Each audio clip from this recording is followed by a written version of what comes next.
All right, folks. Good evening to all. As promised in our last update, that we will keep you all posted as this investigation continues. I know that people have got a lot of questions with the unfolding today, especially with the release of Mr. Jackson to his lawyers. Uh, we promised that, I mean, Mr. Jackson's rights will be protected under the law. The investigation is ongoing. Further analysis is done. So hopefully in the next 72 hours, we should be fair.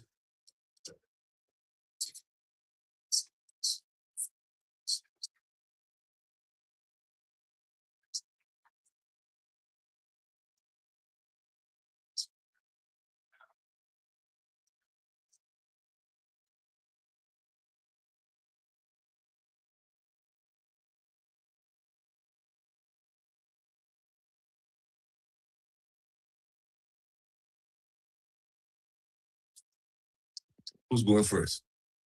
Yeah. Thank.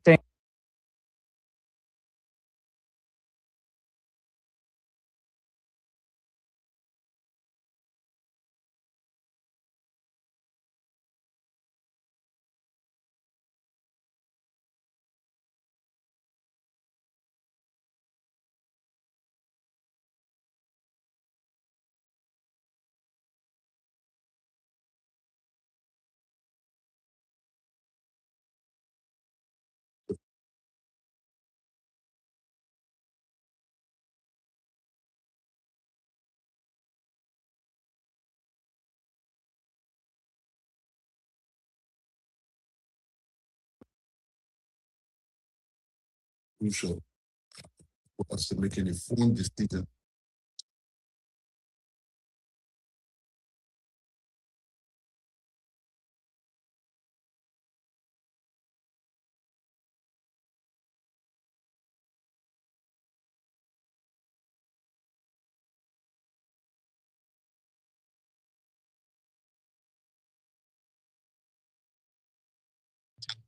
Because what if the doctor comes back and says he wants to order a toxicology? That we should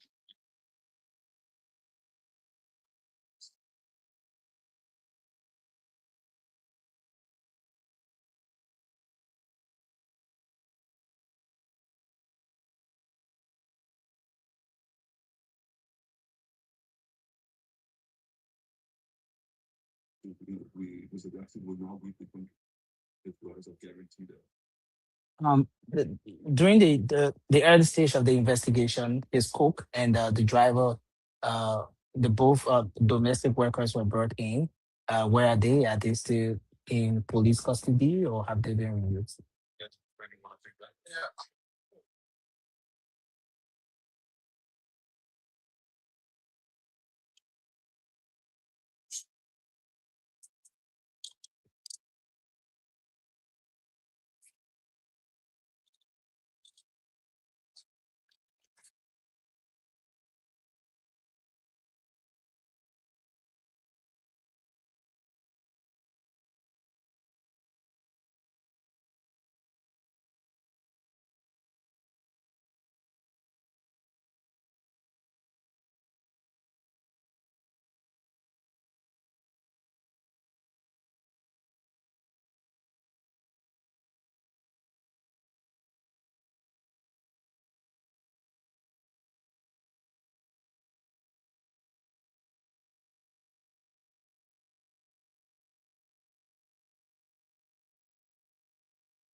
Hey, everybody.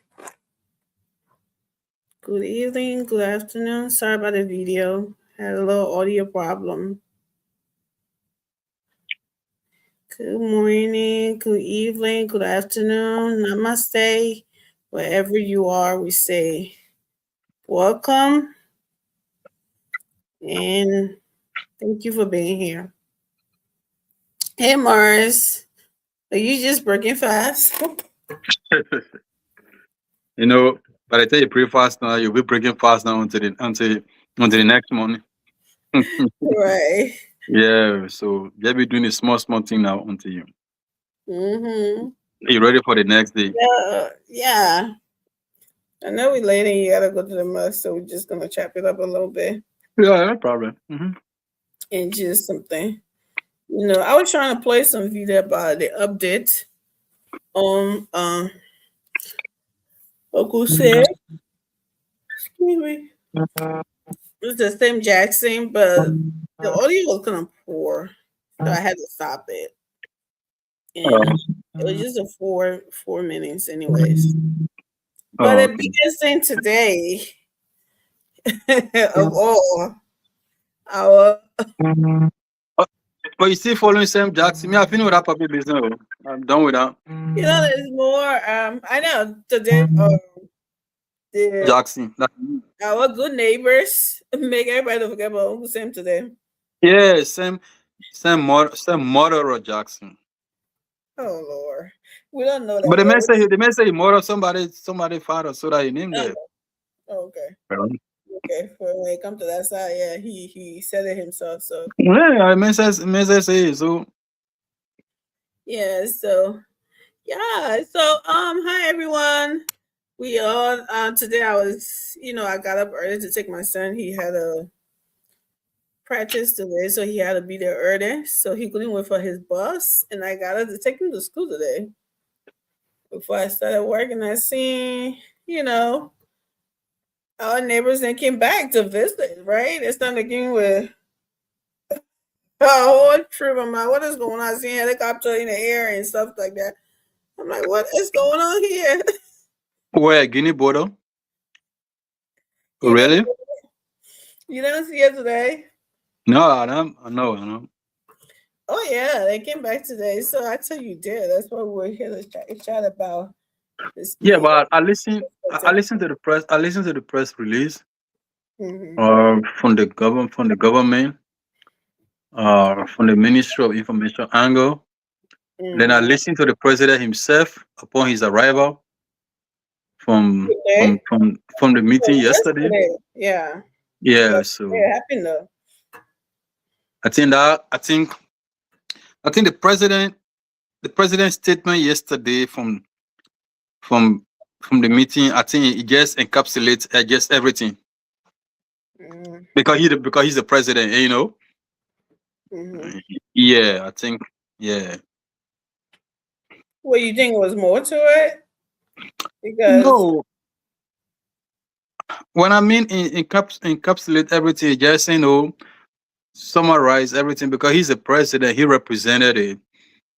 He was there. He was on the table, and he has the biggest voice. And he's a key negotiator on behalf of the country. So whatever he says, he just summarize everything, every other news that will come. That's what I mean. I understand that, but after that, we seen that what happened today or to them there yesterday. After he came back from the meeting, what did you think is going on here? How can these people pay you a visit? Which everybody was saying, oh, they shouldn't go there, But for peace sake, they didn't want to, add big and bad. They went there to you, and then after that, what we saw today, like, what do you think was going on? Because I'm still trying to understand what it is. Well, it could be a whole lot of things. Maybe Guinea too trying to say, because sometimes people take people make use of opportunity to do a whole lot of things. It could also it could be that Guinea to say, with everything that going on, we also have to provide, we have to mount security to the border so that just any other person, any other person cannot infiltrate the border through, use this means to try to create chaos or a panic. Maybe that could be the reason. Well, I understand that, but why it has to be on your neighbor's side? That was not just their side. They crossed into, they came the same place they came with that flag again. So how is that normal? How is that guarding their borders? They could have stayed on their side to guard their border. That would be, fair thing to do. But they came into the Liberian side again. So who asked them to come and help us guard our borders? But because I think I listened to one of the reporters from Lofa County. I think he admitted to that the soldiers came. They came, but there was no tension and stuff like that, and the area is calm. I think he admitted that yes, the Guinea soldiers came. I think they even crossed, but there was nothing like, there was nothing like panic that show any sign of trying to do something. On the contrary, so I mean, I don't think Mr. President Doumbouya will actually ignore the peace meeting that they went for and do things otherwise. Even though you still cannot underestimate him, but I don't think so. Amy, there are a whole lot of things. There are a whole lot of underlying tone in the whole thing. The first thing you have to consider, who is Mamadou Doumbouya, the man that Soyo man. Soyo people, they were always trying to put this posture that they're strong, they're not weak. They were always trying to put the posture that they're not weak, they're strong. They're not weak. So it could, yeah. So when you think it was from, because some people are saying that, I think where what happened when they came in the last time and the civilians stood up to them and everybody was talking about it. They want to show strength. That's why they come in and doing all of that. Do you think it got anything to do with that? Like, because everybody was on the Liberians, the civilians that went and drove them back and did this, and people were taunting on the social media and stuff like that. Could that be some reason that they tried to act, come in and show that strength, like, civilian, just common civilian cannot do that to us, and then people are seeing it all on social media. Let's go back there and something. Could that have something to do with it? I mean, like I just said, it could also be because some people, they will always want to show their strength. They don't want to appear like the weak. Mm-hmm. That's social people. They don't want to appear like the weak, because any sign of showing weakness, it will have some, it will be detrimental to them, and mind you, Guinea is a country that have series of military takeover within the last 10-15 years. There have been series of, I think that is Camara, the other president, and all within the army. There have been series of military takeover. So I don't think the Doumbouya want to show any sign of weakness. So probably they do all these things to show that not to even prove to Liberia that they're strong, but even within their own system. You know what I mean, right? Within our own system that we are strong. Just be careful. Understand that we are strong. We are strong. We are not weak. So it could also be, because they don't have no reason to show to Liberia that is strong. And that's what I'm saying. Yeah. We didn't call you weak. You off your butt and came to our land, and we said nobody call you weak. Yeah, exactly. So you got the biggest territory more than us. Nobody will calling you weak because you feel like you're strong, so you can pick on the little guys and stuff, and then you want to make it look like somebody. But I think that And a lot of people are reading into this differently. Talk about Russia ties and Russia trying to get at Liberia, the United States, so they try to aim at their allies. Everybody have a narrative of what's going on. People are joining the pieces together. Everybody have their own pieces to join together. Oh, what if Russia's trying to rub off the United States and trying to buy it? I said, they shouldn't. If that is the case, then shouldn't use us. We are stepchildren to the United States. We are not that important for them to be using us and say they will want to be, together at the United States. No, wrong country. Don't do that because we are not even that much of an important to them. So, everybody got their own narratives. Because when did we, like we said the other day, how long has it been? If anybody should be fighting for land, it should be Liberia, right? How did we get here all of a sudden in 2026? Somebody want to come and say they own land. Well, you and I was not even born when those land been there, and the people never even make noise about it, even though because we are not strong enough to go for it. So everybody left it at that and let it stay the way it is. And then you come in and doing what? So, and then a lot of people saying that it was because of mining. If they were mining sand, were they mining on the Guinea side? So it still doesn't. There's a lot of things out there that I still don't understand about the whole nonsense. Then what will be the narrative for the one that did to Sierra Leone? If that is the one, if everybody say mining in Liberia because they were mining in the river because Sierra Leone was the first. So what would you say that Sierra Leone did to them that they did that to Sierra Leone? Yeah, like you said, there are a whole lot of narratives. I mean, everybody will have their own narrative, but I think, look, America got strong allies that if that's the case, Russia could use to, instead of coming after Liberia, using Guinea to come after Liberia for what? I don't. Yeah, wow, Russia. What's the beef between America and Russia so much to the point that they will use another smaller country to? What is the tie between even Russia and Guinea that people making it look like the tie between Guinea and Russia is so strong to the point that Guinea? Well, Dumouriez is cool with Russia. Dumouriez is cool with Russia. He's cool with Yeah, I understand that Guinea is also pro-France. So the point is that we're cool with China too. So yeah. So what is the whole thing that people is so there's a strong tie between America and Russia and Guinea so much to the point that they want to use, so anybody can. I heard another narrative that's because they that era where that Lofa era is a Gisi dominatory era. And during the election, a lot of people crossed to go Guinea to go vote against Doumbouya. Yeah. The same thing with Sierra Leone too. The era that border is Gisi dominatory era. A lot of people crossed to vote against Doumbouya.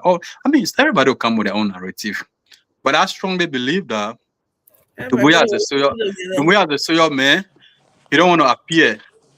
He don't want to appear like a weak person. And every soldier government or every soldier regime will want to do that. They want to make themselves look strong. Huh? What we gotta do with this? Why he picking on us? No, it's not. It's within their own internal ranking. Within their own internal ranking to show that they are strong. They are not weak. And you know what I'm saying? To show that they are not because Guinea have series of military takeover. So Doumbouya probably want to show himself within the own internal ranking that they're not weak. Even within ourselves, if anybody want to come and think that we're weak, we're not weak. So he could just use this opportunity to use it like an opportunity, That's all I'm saying. Thank you. Hey guys. Hey George, hey Mr. Davis. How you guys doing? Good, and you? George is celebrating the yellow machine. You see it behind him. Go ahead, George. Have your take on this. We're just freestyling on the whole Lo-Fi thing because we accumulate. Yes, hello, gentlemen, ladies and gentlemen, lady and gentlemen. So the thing is, I read the communique that was put out by our government after the meeting with the Guinea authorities in Conakry. And it was the most useless read up. Um, I think it's the 5 minutes of my life that I will never get back because it was completely vague on details and it was ridiculously written. From where? For the government, No, when the press secretary or the both the Mika press or secretary and the Mika. Minister of Information, yeah. And, Okay. and that happens when there's no free flow of information in a circle, Um, and when you realize that because the main thing we went there for was that these people crossed into our country. We did not provoke them. We just maybe mining sand in a river that is common to two of us, right? And they said they don't want that happening. And because of that, instead of even communicating, when somebody overlook you, the person can find any reason to do Let me anything. stop you around at They it. can just stop me anyway. Yeah. And the first thing I proposed when this thing happened, when this guy crossed, I wanted deployment of military. But our people said, no, it should be diplomatic, diplomatic. Now our people are displaced. People ran away because when they saw the military coming again, after President Boaga had left They Conakry, were traumatized. yeah, of course, They're traumatized for you the are 40 years. not doing the right thing. The pressure comes on you, That's what's happening to the people now because President Boaga went, took photos, and came back, and no change. The only thing he brought back was a photograph, holding hands with Dumuya, and maybe they didn't even give me the information, the booklet that they signed. Maybe it wasn't even provided, but who knows? The thing is that our government, people say they're taking a high road. I don't know what the heck that means to say this person is taking a high road. I think the only time somebody will leave you alone when the full blow and you full blow too, they know that you're ready to defend yourself. Instead of us praying for them not to attack us, let's pray that we'll become capable of defending ourselves. And when Yeah. you're capable of defending yourself, nobody can easily come to you. You think why American can go to Russia and launch Russia, my people? Why? Yes, Why in the whole war yet? Russia they get all the bomb they were thinking about that can kill everybody in the whole war yet. And brother, Russia can stay in Russia and launch to America and they will reach Don't America. even make it done. Don't even get that to them. No, I'm telling you, realistically, that the range we are talking about, right? If you in Russia can launch and reach America mainland. That's a fact, right? Why you think these guys can go attack America? Because they know America cannot go attack Russia because America knows there's consequences. Now, even the counter-terrorist director, he resigned because he said the war is useless that they're fighting Tehran. But let me come to Yeah, Liberia. it is. The reason we are coming to Liberia country, the reason I went there is because if anybody knows that if I blow the guy, he will blow me back, that person will think twice before they blow you. Mm-hmm. But when the person knows that when they blow you, you will fall down, they will always want to blow you because they want to make morale. That was Morris said it. Morris said it quite well. That military put a morale. You know what I mean? So, But George, yeah. what will we be depending on at this point, right? So go at least when they come, people when we got, you get pushed against the wall, you got no, nothing else to do. You can say, okay, F it, right, and start fighting back. But at this point, what do we have? What will we be depending on? We are rebuilding. We don't even have it all, right? Where is the money coming from for ammunition, for weapons, for all of that? Where are we in the poor people on the border side? They are most of them struggling already to eat, and then they should be thinking about running away. I mean, aren't you taking all of that into consideration? Don't you think that's why the president not trying to go that route?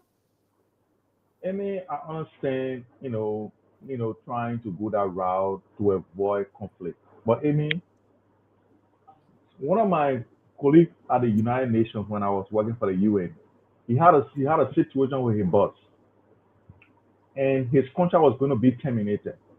And then we went for lunch. The guy, he was very distraught. He came from Sierra Leone. He was very distraught. And he like, I was like, man, well, why you can't just appeal to this woman so that this whole thing can go away? Because everything she's finding against you is just reason to fire you. Mm-hmm. And he looked at me for long and said, George, I said, yeah. He said, when the cobra will bite you, even you say Mr. Cobra, it will still bite you. And that thing stuck with me. It didn't want to do anything to us. I don't care how we salute them. We say yes or chief. We do that day. We pour out for the 5-degree feed a day. When they want to hate us, they will hate us. So the only thing, listen, for me, that's what my life is. I would never die lying down. I would die standing up for what I believe in, whether it's right or wrong. Once that's what I believe in, I will stand for it. And Thank you. guess what? Even if I know I cannot fight you, David could not fight Goliath, right? The army that Goliath was bringing, they were heavy, but David stood his ground. And I'm not going in the biblical context because I'm not going to go there. But what I'm trying to say is that if we're our little old single barrel, we can stand with it and say, you know what? You can't come on our land. Guess what? We'll have people, freedom nations who want to help us. I'm sure America will not sit there and allow those people to come and overrun us. I'm sure Ghana or Nigeria will not stand there for those things to happen. We can ask for Ghana? help.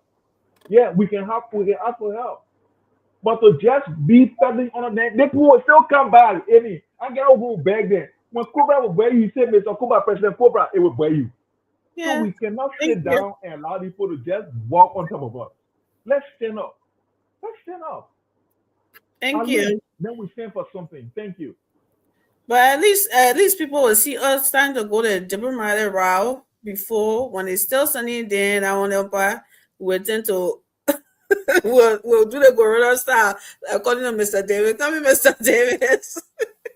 Yeah, I just enjoy my brother. Let's stand up, but we in America to stand up.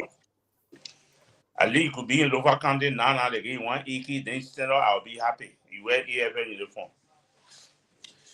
So that is the thing. We talk too much, then we get action. If I were advising President Boga now, I will suspend the legislation for the meantime. That benefit and pay, everything I was suspending. You put on military something? Yes, I put it on the military for them to recruit. All those boys you see them over there, by the time they're not going to be there, say, there's going to be someone in Banga training as a Banga Bay, Basara Bay. Because those boys know the roots. Don't put Badara there. Don't put Badara there. The line of village. I'm a village, I'm a town. What are you talking about? I'm a hometown. Anywhere I want to carry that word. I'm a hometown. No, don't mention Badara there. Bon Kante, we never protest it. But they got what? Where is Guatemala big enough for them to have a training base there? It's an 18-year training base. Chancellor, you say you not told you run away. You were laying down underwear in refugee camp. Then you want to make base. Then government want to use it. Then you want to. Then they put me there. Come there when you not must say you look at my face. I'm just there. They were. They don't even exist no more. They demolish it. They stay there. We're not training people. We're not training people to go do everything. We just introduce them ROTC to them how to handle the gun. Most of them are beginning can handle gun. We just training them human being business inside there. When you go take care of human surveillance there, they want there. Like what you teach them. But they know how to handle most of the gun there. Now you call for the same community where there are people they coming to. You want 10,000 true, you can get it now from them. Mm-hmm. You go grant you there. You do this. They get 10,000 there, but you will get men.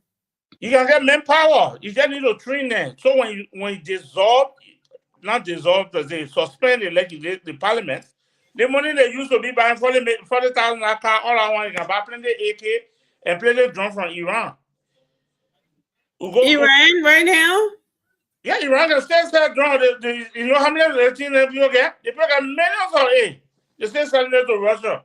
Iran said all hands on deck right now. They need everything right now. Everything you can buy it through China or through some kind of country that near to them. Yeah, local channels will help us. You can go through where the country needs it.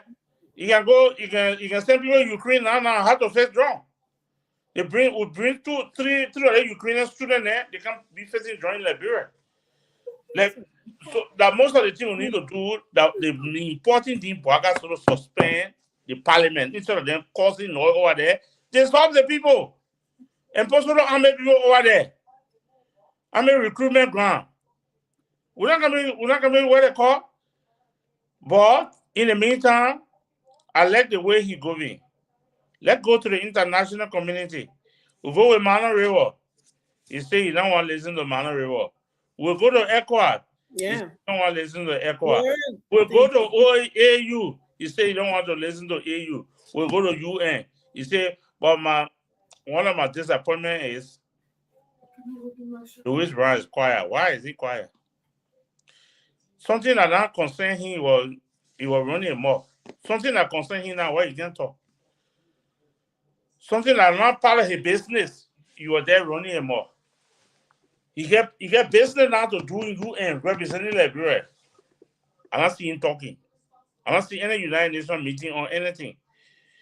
United Nations meeting on Liberia. Guinea try to do this. I don't see anybody talking. Right. Even the ambassador, they're not talking. Everybody just keep quiet.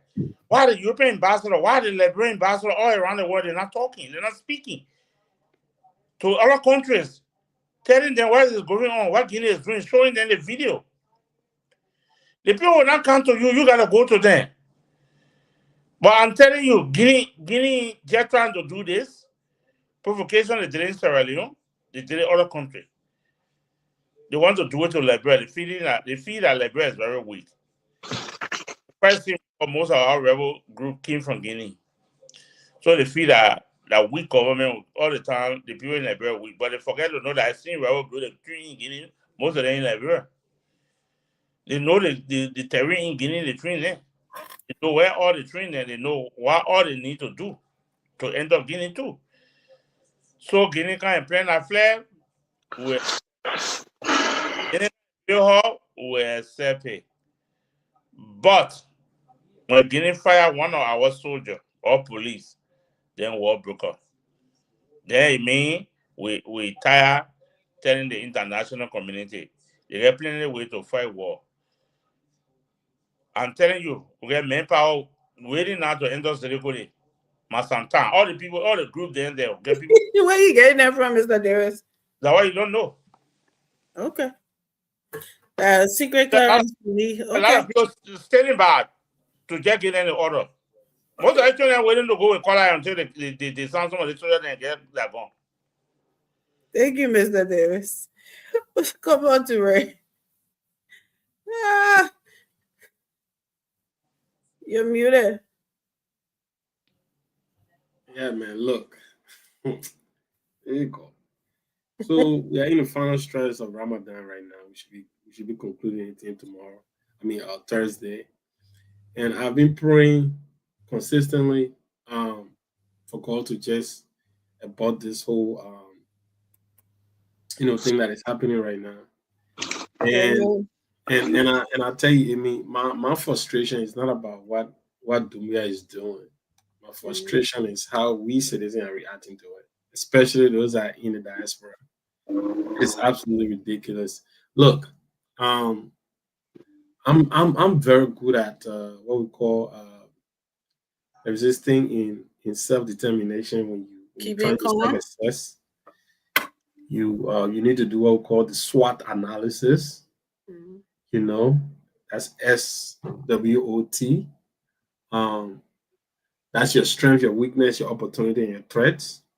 Right now, people talk about why the president flew to Conakry, Guinea to go and meet Dumia. And why wouldn't the president fly to Conakry, Guinea to go meet Dumia? Dumia has all the cards. Dumia had the cards. No country in our region, not the Ivory Coast, the Sierra Leone, can stand Guinea might. All right? This is a country that is 65,000 active military strong. 65,000.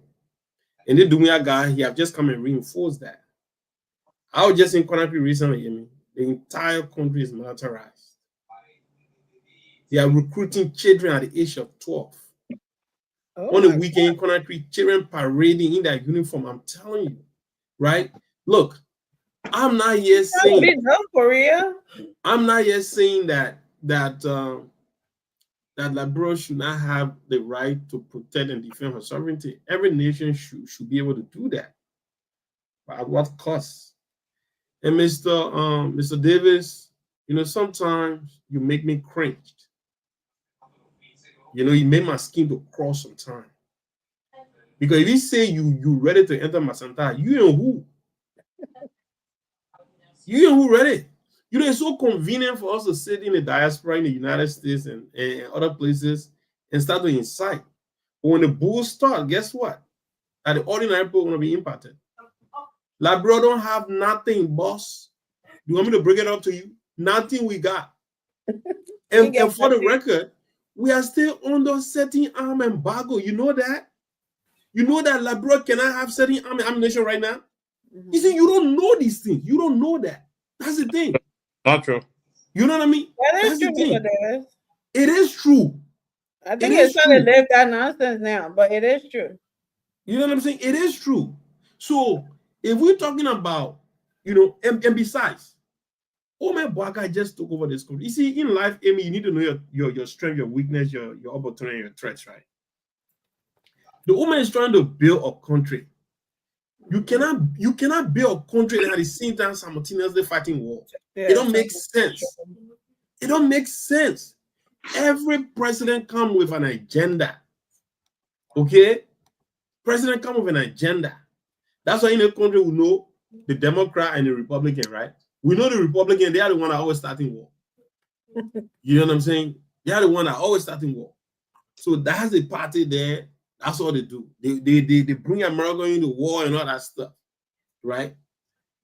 But you cannot look at the AFL. The last time I checked, I Googled the thing. Liberia got 2,500 active duty fighters. 2,000. You know what I mean? 2,500. Anybody can Google it right now. So how many thousand in Guinea? To 65,000. Jesus is Lord. You know what I'm saying? Liberia don't have Air Force. We don't have Marine. Nothing. I don't even think we have helicopter. No, we You know what I'm don't. saying? So how are you fighting that war, Mr. Davis? How are you fighting that war? And How? besides, look, let me tell you, right? Let me tell you this. Can I ask you a question? I personally, right? It's the idiocy that really get to me, right? We talk about fighting war. You saw the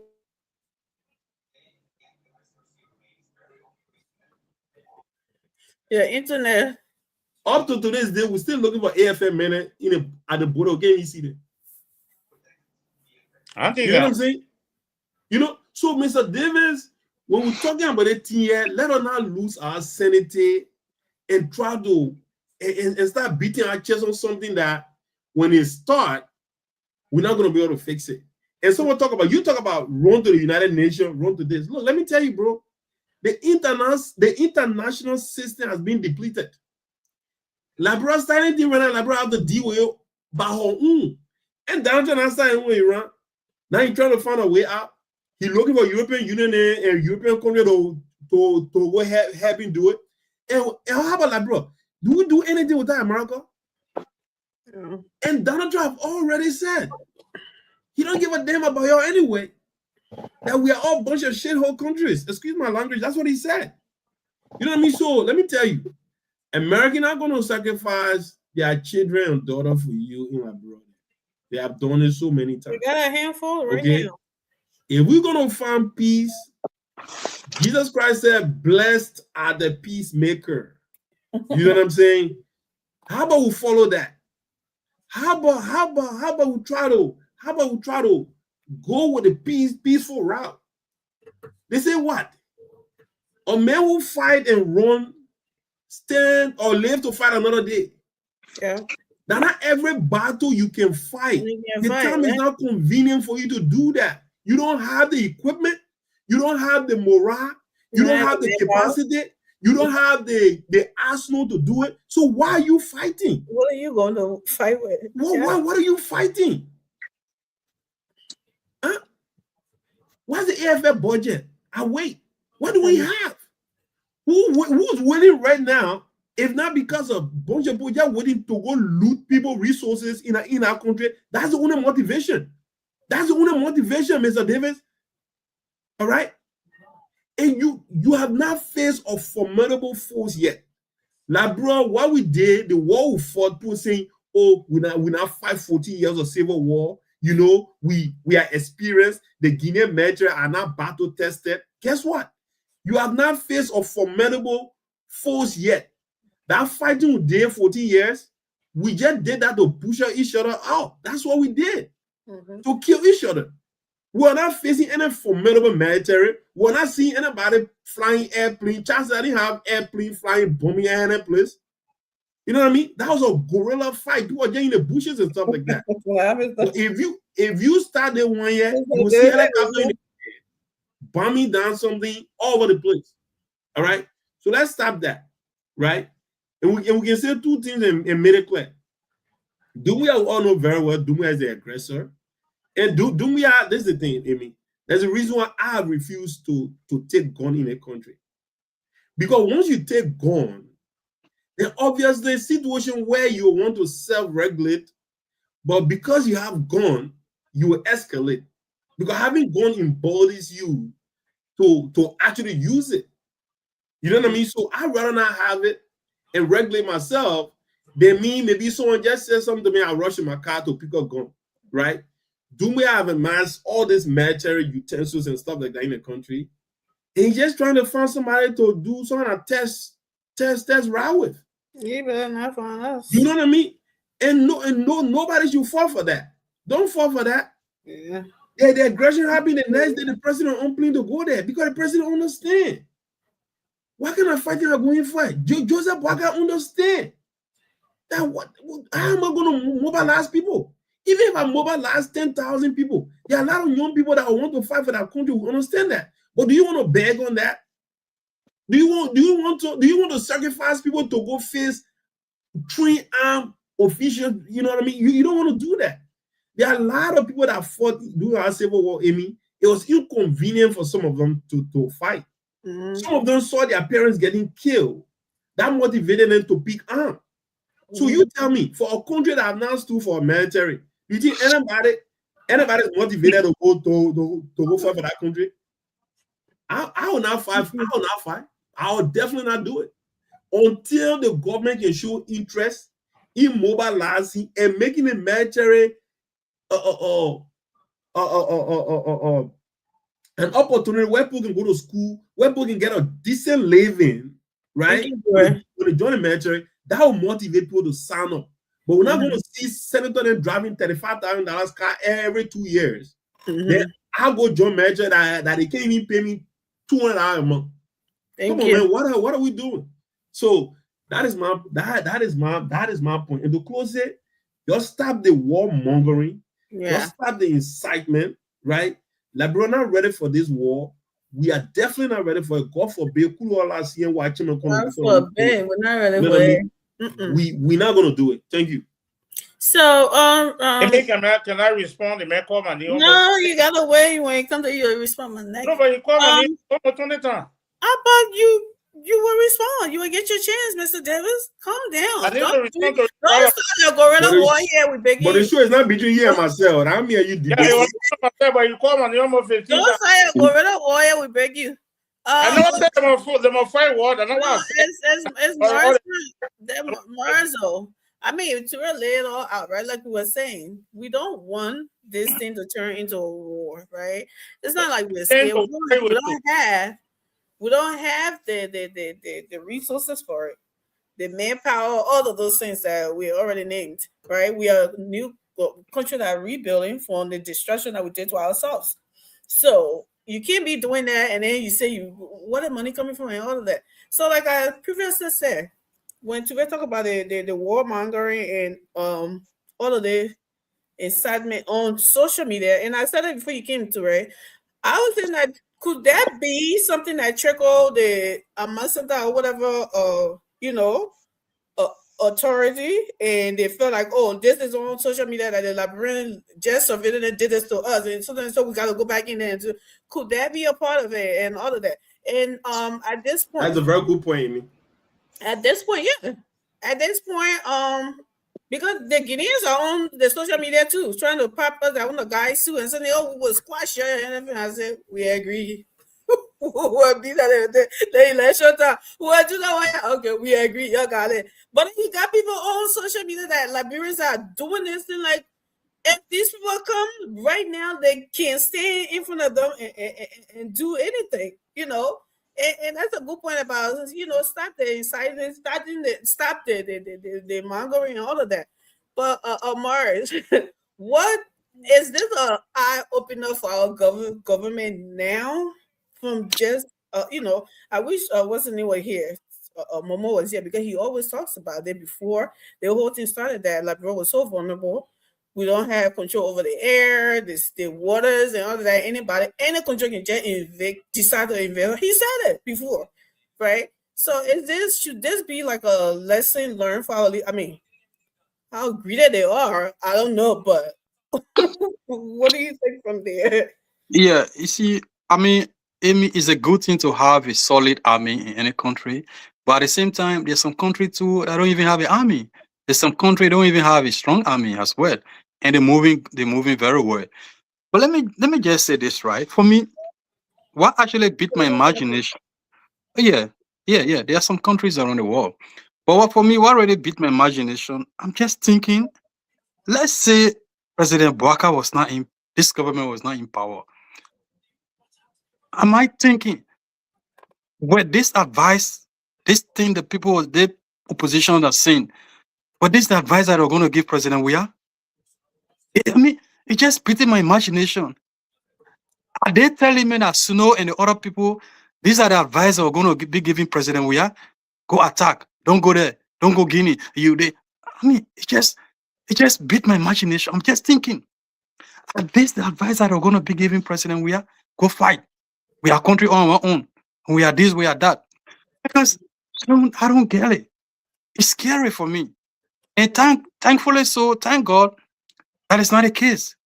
We have somebody in power that is wise. Look, Amy, there are some countries around the world, even by rumor that war is about to take place or the country about to go into war, they will take it serious. They will sit down, they will discuss. National leaders, it doesn't matter where you fall in. As long as you're a national leader, they will take it serious. But you have a country where buffoons, call themselves lawmakers and political leaders, they're making mockery. They're making mockery out of this. I don't get it. They're making mockery. You really think if LeBron for war Guinea, you'll be senator? How you even go for section? Right. You'll be running out of there. I don't seriously. How you even go for section? Some of whenever you sit on the platform, probably some of our family members will be involved. We sit down to discuss. How you even be a minister or be a political leader? How you even lead your political party if country going to war? I don't. I don't understand. Look, for me, even if Guinea get all the strongest army, military in Liberia, when Liberian for Guinea also will face casualty. No matter what you take it, people will die. Guineans will die. Guinea will suffer. Liberians will die. Liberian will suffer. It does not matter who carried it. The bigger weight. There'll be both sides. People will die from both sides. People will suffer from both sides. It's not even something for anybody to even call for. It's not even anybody to call for. Liberia, before I give it to you, Liberia has the experience. We fought 14-year war. That war that we fought, it not mean we're strong in fighting. No, it only gave us a lesson of what we have gone through. What we have gone through. We should be the first person to even initiate peace. We should be the first person to initiate peace. So that's why President Bouaka decided to go Guinea. Not because he's weak. Not because he's weak. He decided to go Guinea because we stand to lose more. Yeah. we stand to lose more. And so I don't understand. It just beat my imagination. People just blowing it, this and that, calling for war, this and that. Where you have? Even if you got something, look at Ukraine. There are people that are pushing Ukraine. Ukraine decided to go into war with Russia. What happened today? They on their They own. still go. They on their own. They still going through it. So I mean, but like I said, it's just good that we have a leadership in power that's so mature and they were able to handle this thing peacefully and see how it Thank can't you. even go where we don't expect it to go. Emil, George. You know, Yeah, Tatos sorry, trust me. Maybe Tatos should give his point before it's only go up. George, do you mind? yeah, go ahead. Yeah, go ahead, Tatos. How you doing? At least he light. Go ahead, brother. You are in Liberia. What was the atmosphere in Monrovia like today with the whole border thing going on in Foya? And we saw our people kind of, packing up and leaving. We know, they are still traumatized from that, what happened before. So, but I don't think there was any tension of what people were expecting that was going to be happening. It didn't happen, thank God. But in Monrovia, in the city, what was the apart from the big mouth that we all making, most people are making on social media because I'm not part of that. What was the atmosphere like there? You're muted.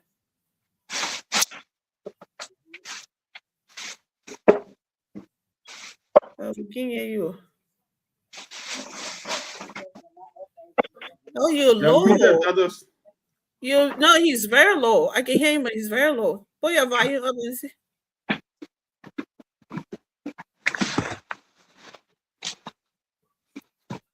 All the noise the man making on it. So you can talk. No. The basketball, see, increase your velocity. Oh no, your volume. Go ahead, George. He disappeared. I think it was the volume because I could hear him. Look, Amy, what I want to say to my brother Morris, you've chosen, contrary to our advice, you've chosen the peace route. Where has it taken us to now? You've chosen to go to Conakry. We disagreed. You chose to still do it. We said, okay, go ahead. What is the outcome? You didn't see the people cross still? That's what we are saying. Sometimes you just need to stand. I'm not saying I can go for a war. I'm not a military personnel. I can't fight. I never even held gun in my hand before. I don't even know how guns works. So I'm not here saying I can go and fight. But I'm just saying, if these people are trying to disrespect us in every way possible, what can we do? You said please. The person said it will hit you. What can you do, my brother? What can we do? Should we continue to be on our knees and be hammered to death, or we should stand? That's the truth. That's the option we got. We either kneel down in front of them while they hammer our head, or we stand up to them. Because you still went to Conakry, the people still came back. They say they're waiting for orders. What about orders? They put again military chapel all flying over our country. They put again all the equipment. Nobody go to war from over equipment.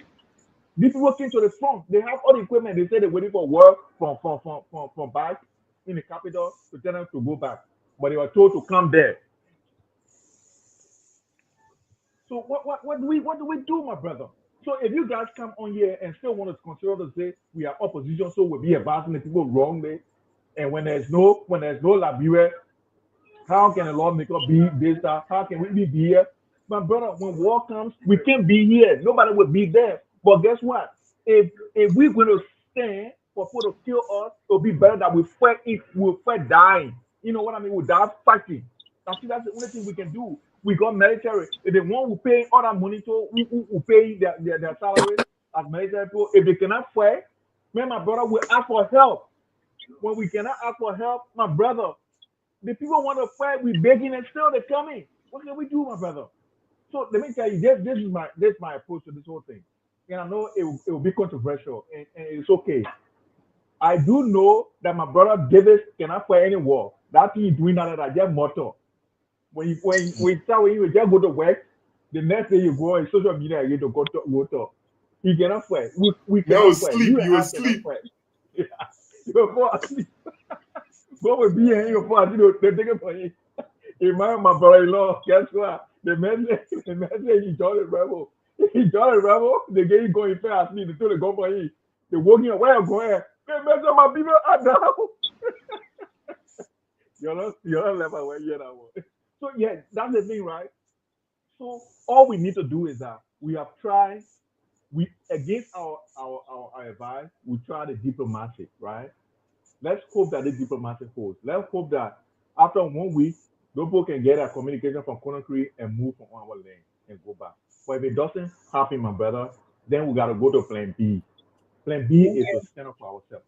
And there's nothing else we can do, my brother. When somebody want to fight you, and you are saying, my man, I want to fight you. Please, I don't want to fight you. Let it be so. And they still want to fight you, my brother. You cannot need that in front of them for them to be hitting your head and don't retaliate. Let's as a people, we need to stand up for ourselves as well. It's common. And I mean, that's my approach on this one. And hopefully, the Guineans can see a reason to say that these people are not ready for war. They don't want to fight us. They listen. Let's just leave them alone. Hopefully, they do that. It's okay. But when we cannot do that, we'll have to stand. Yeah, we'll have to stand. And I don't know whether you guys cover the Sam Jackson story, but hopefully it comes back because I got some new information I want to. Yeah, we'll check it out. Yeah. Thank you guys. So, that thing when you get on there, and you say you went for JB, that the internet JB gave that. So thank you, Judge. But I think that should I think the fighting thing. I understand what you're saying, George. Like somebody can be banging your head, but you gotta go through all the channels then that you have first, the diplomatic channels and everything. And if it doesn't work, if you're being pushed against the wall now that you can't breathe anymore, then you can come back. But you can't say what they're doing right now. They're not banging our head. They're just trying to see. They're poking you like that. You know, like you and your little siblings will be. They'll be like, yeah, don't touch me. I'm not touching you. I'm not touching you. They're trying to get you to start something. They're trying to poke you. They want you to start. And they're stepping on our toes. We put in their back. Why? Because we don't want it. We're not ready for it, right? What we should be pushing for right now is rebuilding and doing all of that and pushing the government now to pay attention to our military, to build, to do this, to do that. That's what we should. But right now, anybody stepping on our toes, go rub koto on the impulse or ban on the move from there. Any means necessary. Now, if it comes to the point that you cannot breathe, that's a different situation altogether, right? But go ahead, talk to us like you were saying today with the atmosphere. All right. Like I was saying, I don't know. You getting me now? Am I okay? Yeah, you're perfectly clear now. Okay. Yeah.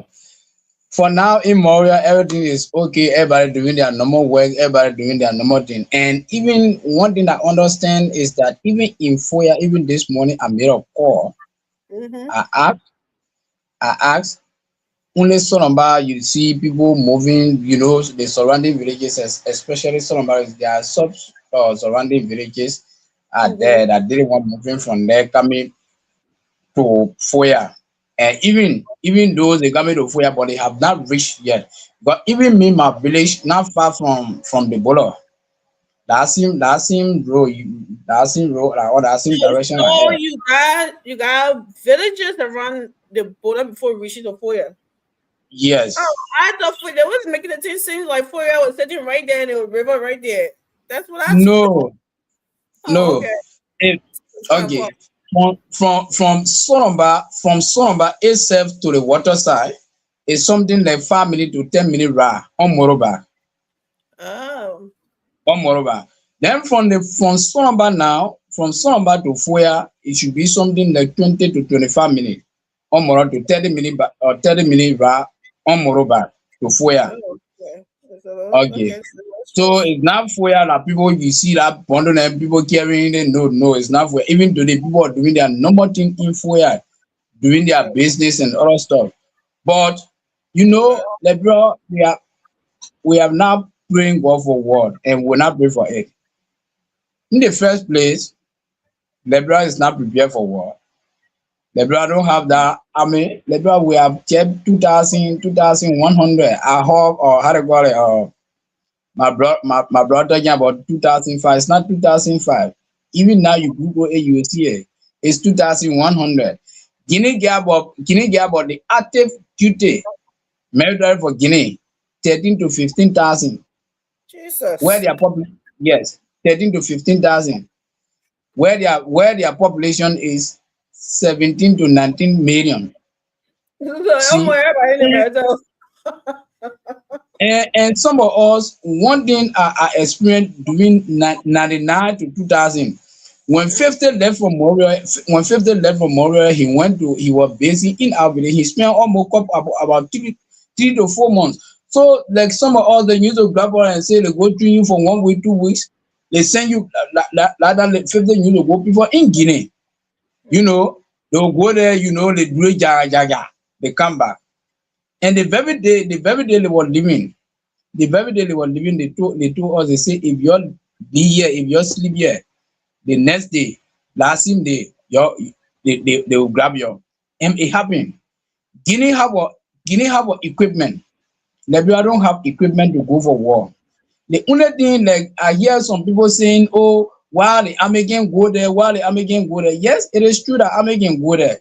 But the way Guinean cross, even if they come and send the Lebanon army, my brother, you know the two people they get match. You get one, I get one. Everybody want to prove their strength. So it's not something that we just rush to say, oh, let's send the army. Yeah, right now they send army in Foya, army in Voyama. But they will not just take them, they use them to go at the front, and then at the end of the day, it will bring what? Flour. Like the way they did it, they did it one time, they say one, and then they put their flag up. That was good. Despite they take risk, because someone that get one and you don't have one, is a risk. Some people are saying that, especially the Guinean, they saying that it was a provocation that they did on their army. So because of those reason, but there are so many rumors that are coming. Dumbuya is someone that you know, that someone that watch you.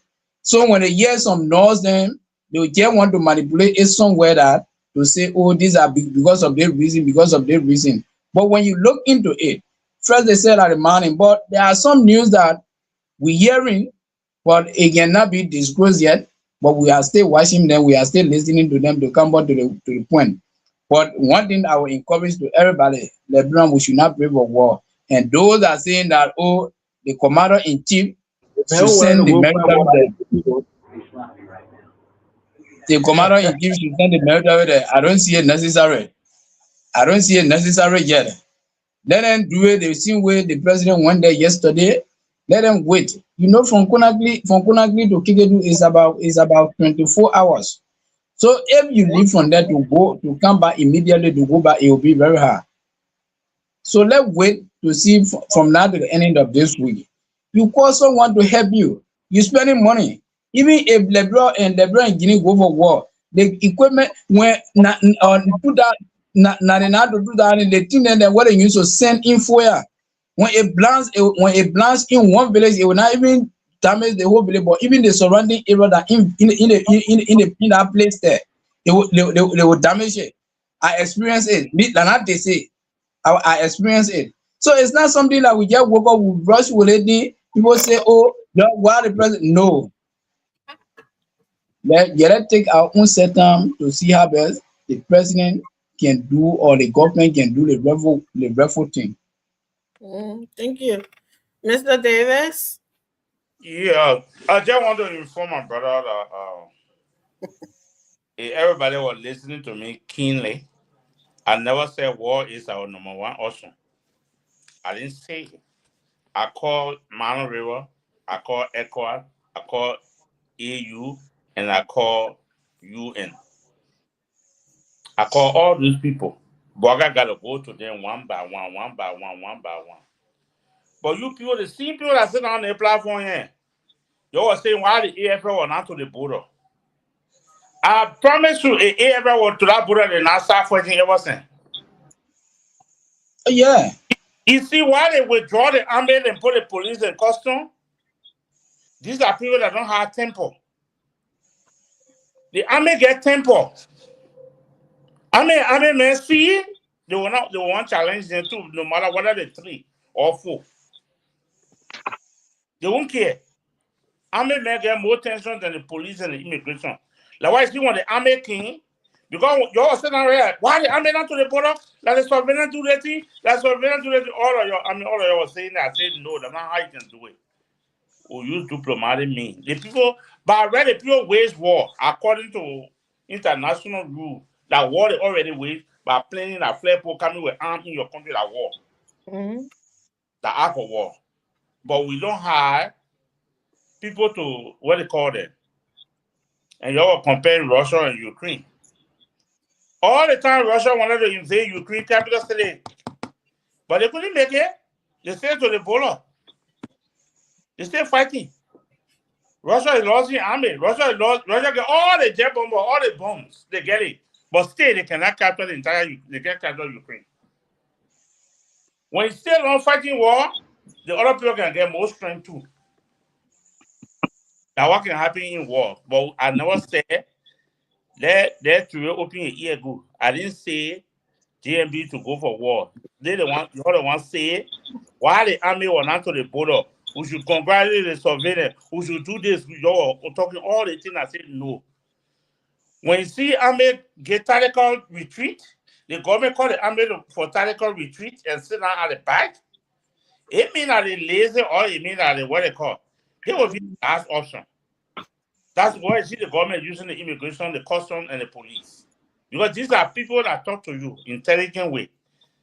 Army, they don't talk long. I'm telling you serious something. Army is trained different. Police are trained different. Immigration are trained different. Customs are trained different. That's why I see the custom and the police with them. All of them with them there. But then the army. Not like because what they call, we don't want confrontation or why they withdraw the army. The army was there, but they withdraw them. Mm-hmm. They backward a little bit. That's why I said, we take the diplomatic means, ECOWAS will be part of it, OAU will be part of it, AU, no, they say OU. AU will be part of it, UN will be part of it. When all that one I said, I may say one rocket in Liberia, it land kill people, what they call, Liberia will retaliate. That's the time now the war will break up. That is, We're praying that won't happen. we're not praying for it. Mm-hmm. But when you're happy, you gotta get ready for it. But whether it's small or it's big, you gotta get ready for it. Whether you not get equipment, you get equipment, you still gotta get ready for it. Whether you will run away in the bush, you be in the grass, you will still get ready for it. I don't care what happened. Getting a human being, we are human beings too. Anybody could get a weapon too. You don't know where it will come from. Okay. Yeah, giving you the weapon, but you don't have the men. All right, thank you.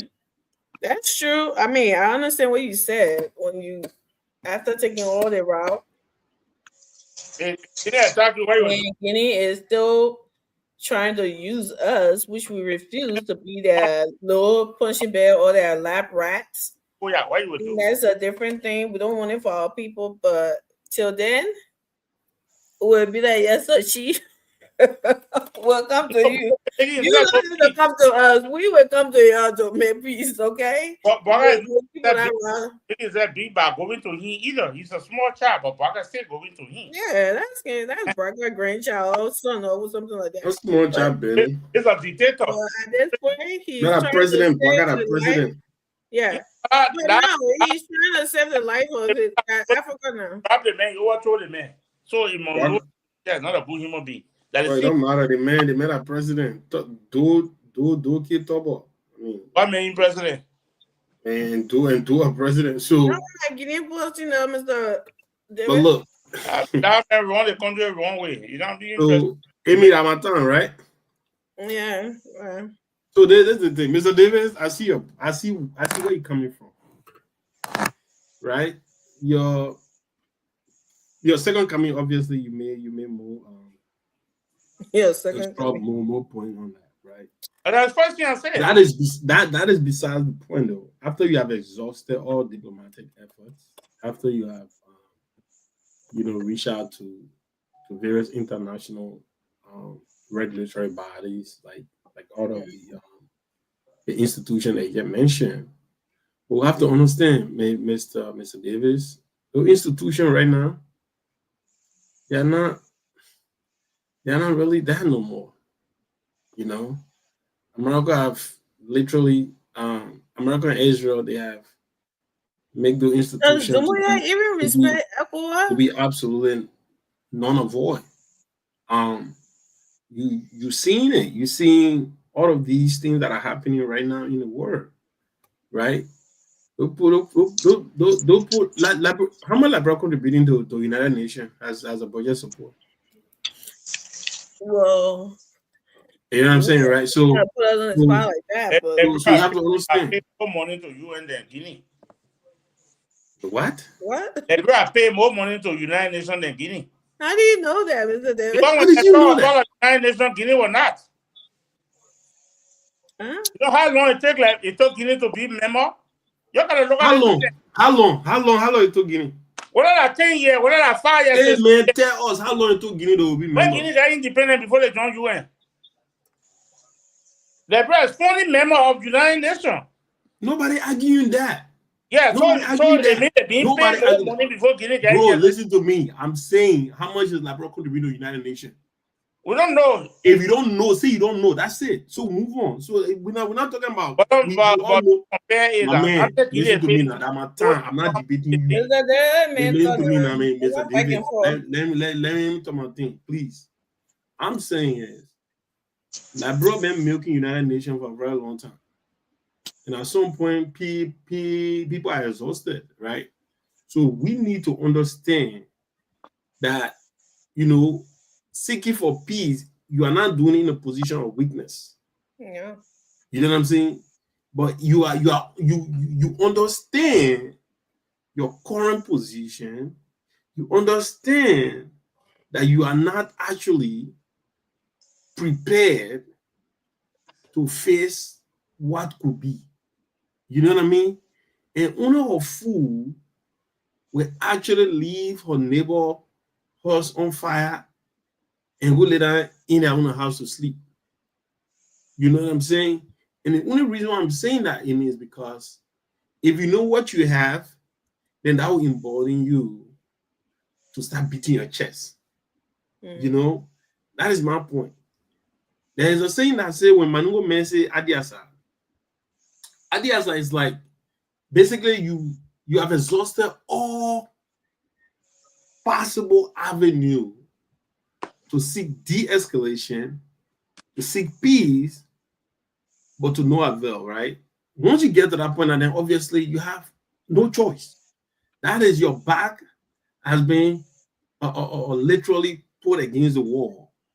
Now, and if someone back against the wall, guess what? They don't have to do anything. They just have to fight back, right? But for me, before we can reach that stage, I want us to exhaust every possible means. Now, we saw Omer Baga in Conakry yesterday with President Marabil, right? They were there. Marahu? Huh? Marahu? Marabil. I think it's Marabil.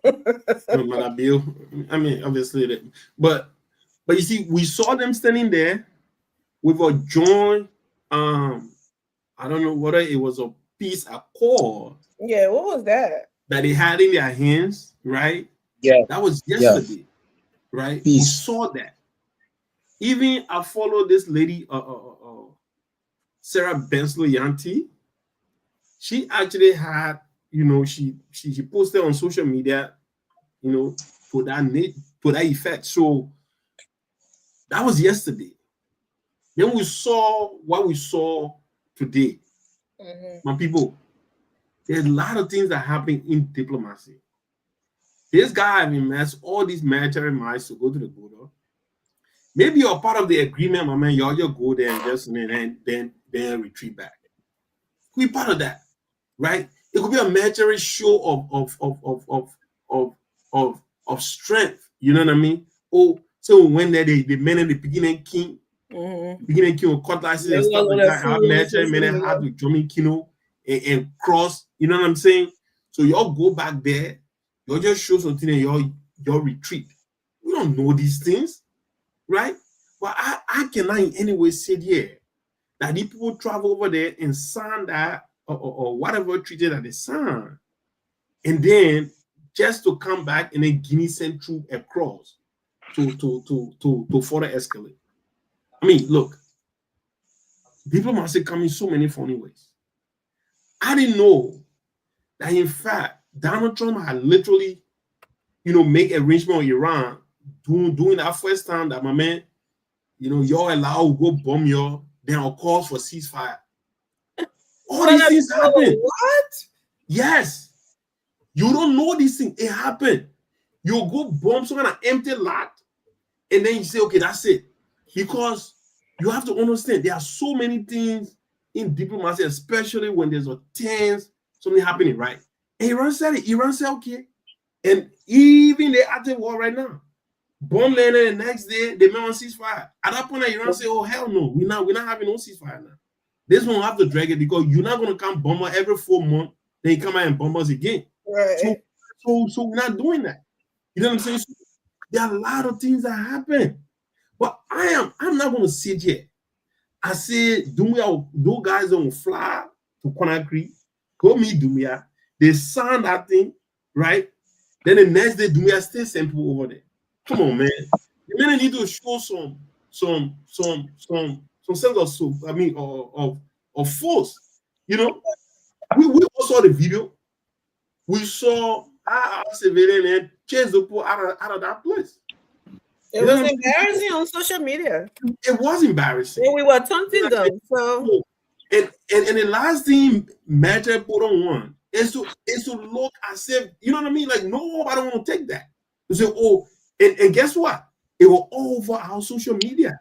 Our politicians were talking about it. Our senators were talking about it. Oh, bravo to our people. even Sierra Leone were talking about it. Everybody are talking about it. So you think a country will sit down and see how that people are humiliated or their folks are humiliated in that kind of manner? You know what I'm saying? So, bro, let her look at these things too. All those areas we should look at them. Maybe it was like, okay, my man, y'all go back there and see what happened and then retreat. That is just my position. But if we can experience this in another 42 hours, which of course I doubt that is going to be the case, then we can come and have a total different conversation. But I'm not going to sit there and say, oh, that traveling, the Pape travel to Conakry, it was all for sure. There was absolutely nothing gained. Doumbouya still went ahead with an encroachment and all of that stuff. No, I'm not going to say, yeah, I believe that. Because I know diplomacy helps in so many, especially in the Mediterranean. I mean, a lot of funny things happen. Someone will say, my man, I don't want to boost my morale. Allow me to go bump on an empty field and play there. Nobody will die. You know what I mean? That's it. It's always happening. It happened. It happened like, and that's why sometimes when people are following international, happening and try to draw certain level of coalition between what is happening internationally and what is happening locally, then you will not be able to look at the bigger picture. And I think if you don't look at the bigger picture, then obviously you don't know how the war is really, really happening right now. Right. And let me tell you one thing. Let me close on this. Doumbouya, we all know Doumbouya, the person that he considered to be his political godfather, Paul Kagame. Paul Kagame of Rwanda. And if we know anything about Paul Kagame is engaged, if not the most destabilizing leader in that East Africa. Yeah. The man got special rebel group that go into DR Congo, destabilizing the place there, money, illicit money. You know what I'm saying? So this is what it is. And Dumia, there's the guy Dumia with. Even doing Dumia inauguration, Paul Kagame was literally next to him. Like nobody between them, next to him. The man need or overpass in Conakry there or recently there. He named after Paul Kagame. You know what I'm saying? So if you just show me a friend, I'll tell you who you are. Sometimes people tend to pick a thing or two about who they are influenced by. And you know what I'm saying? Can that be the case? I don't know. But all that I know is in life, when you are in a weaker position, right, you don't have any sort of card to flex. You know what I mean? That's not making you a weak person. It's almost like telling you what Bob Marley said. You know what I mean? The men who fight and run live to fight another day.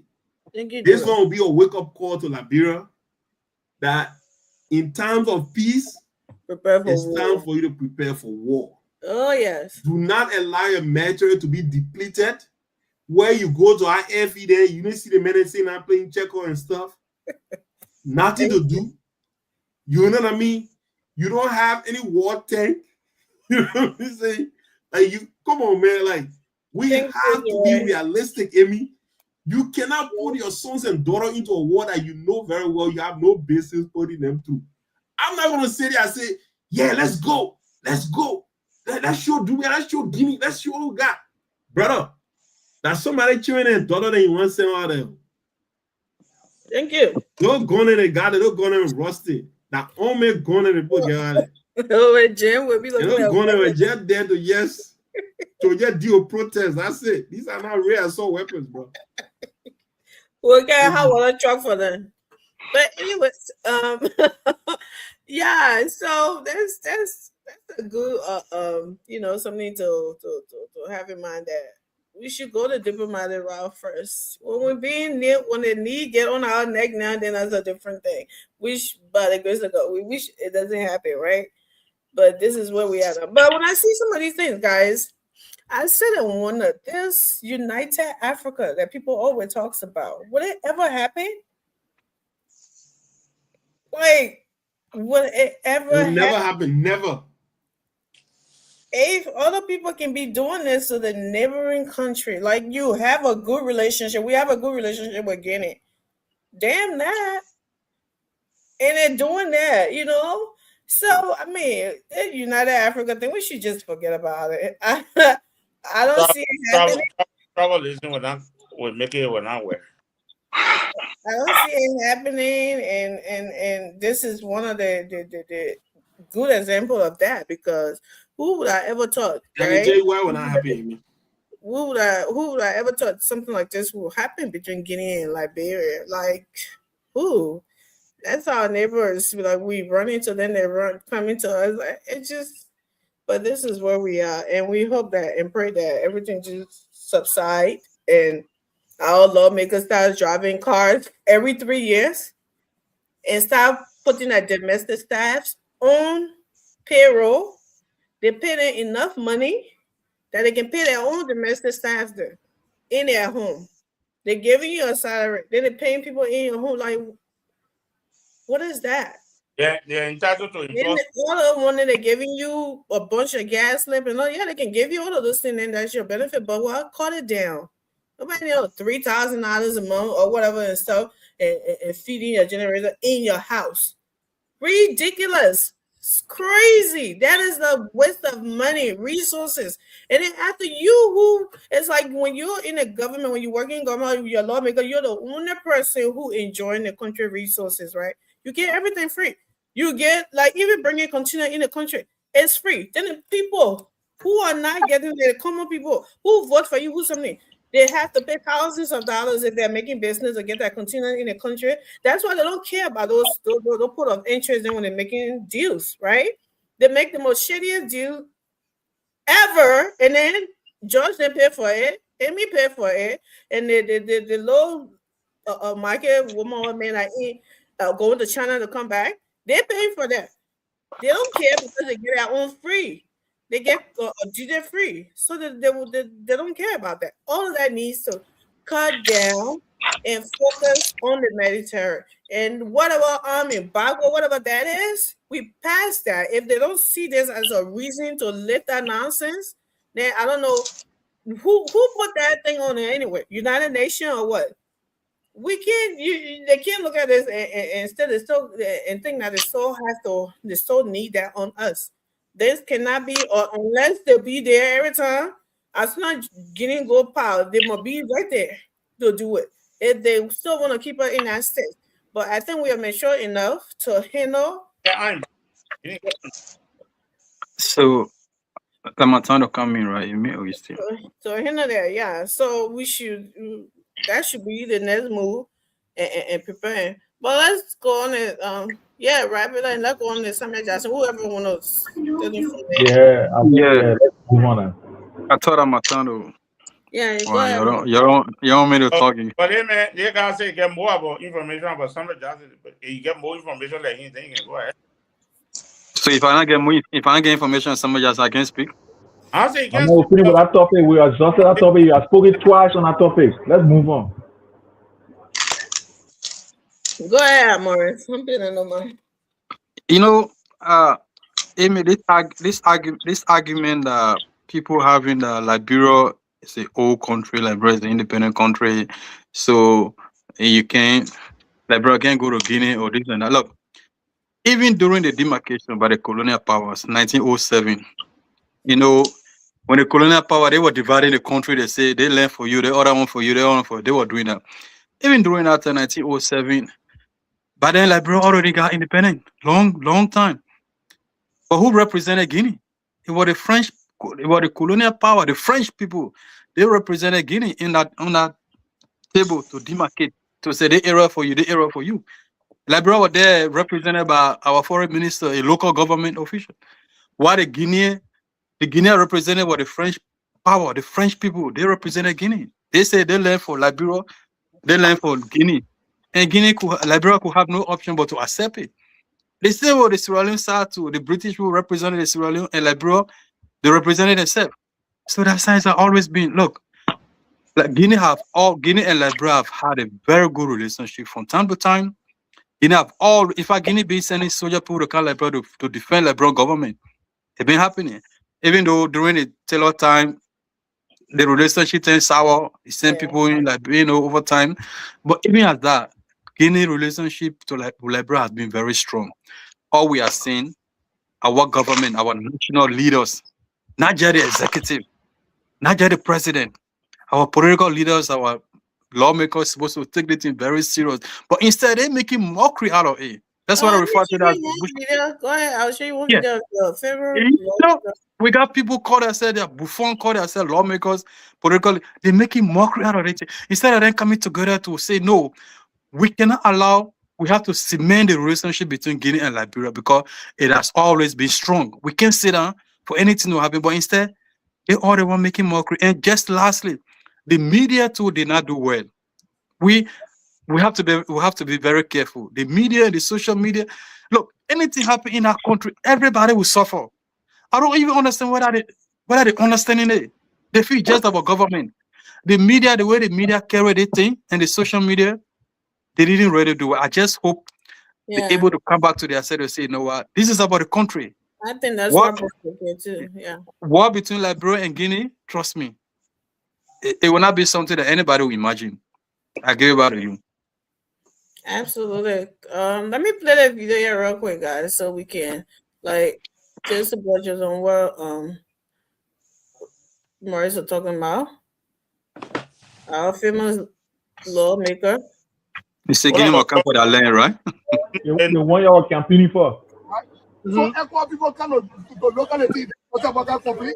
So that Boga said not paying no Boga making no new land, right? Yeah. So Guinea King collect the land. Are you also supporting Guinea?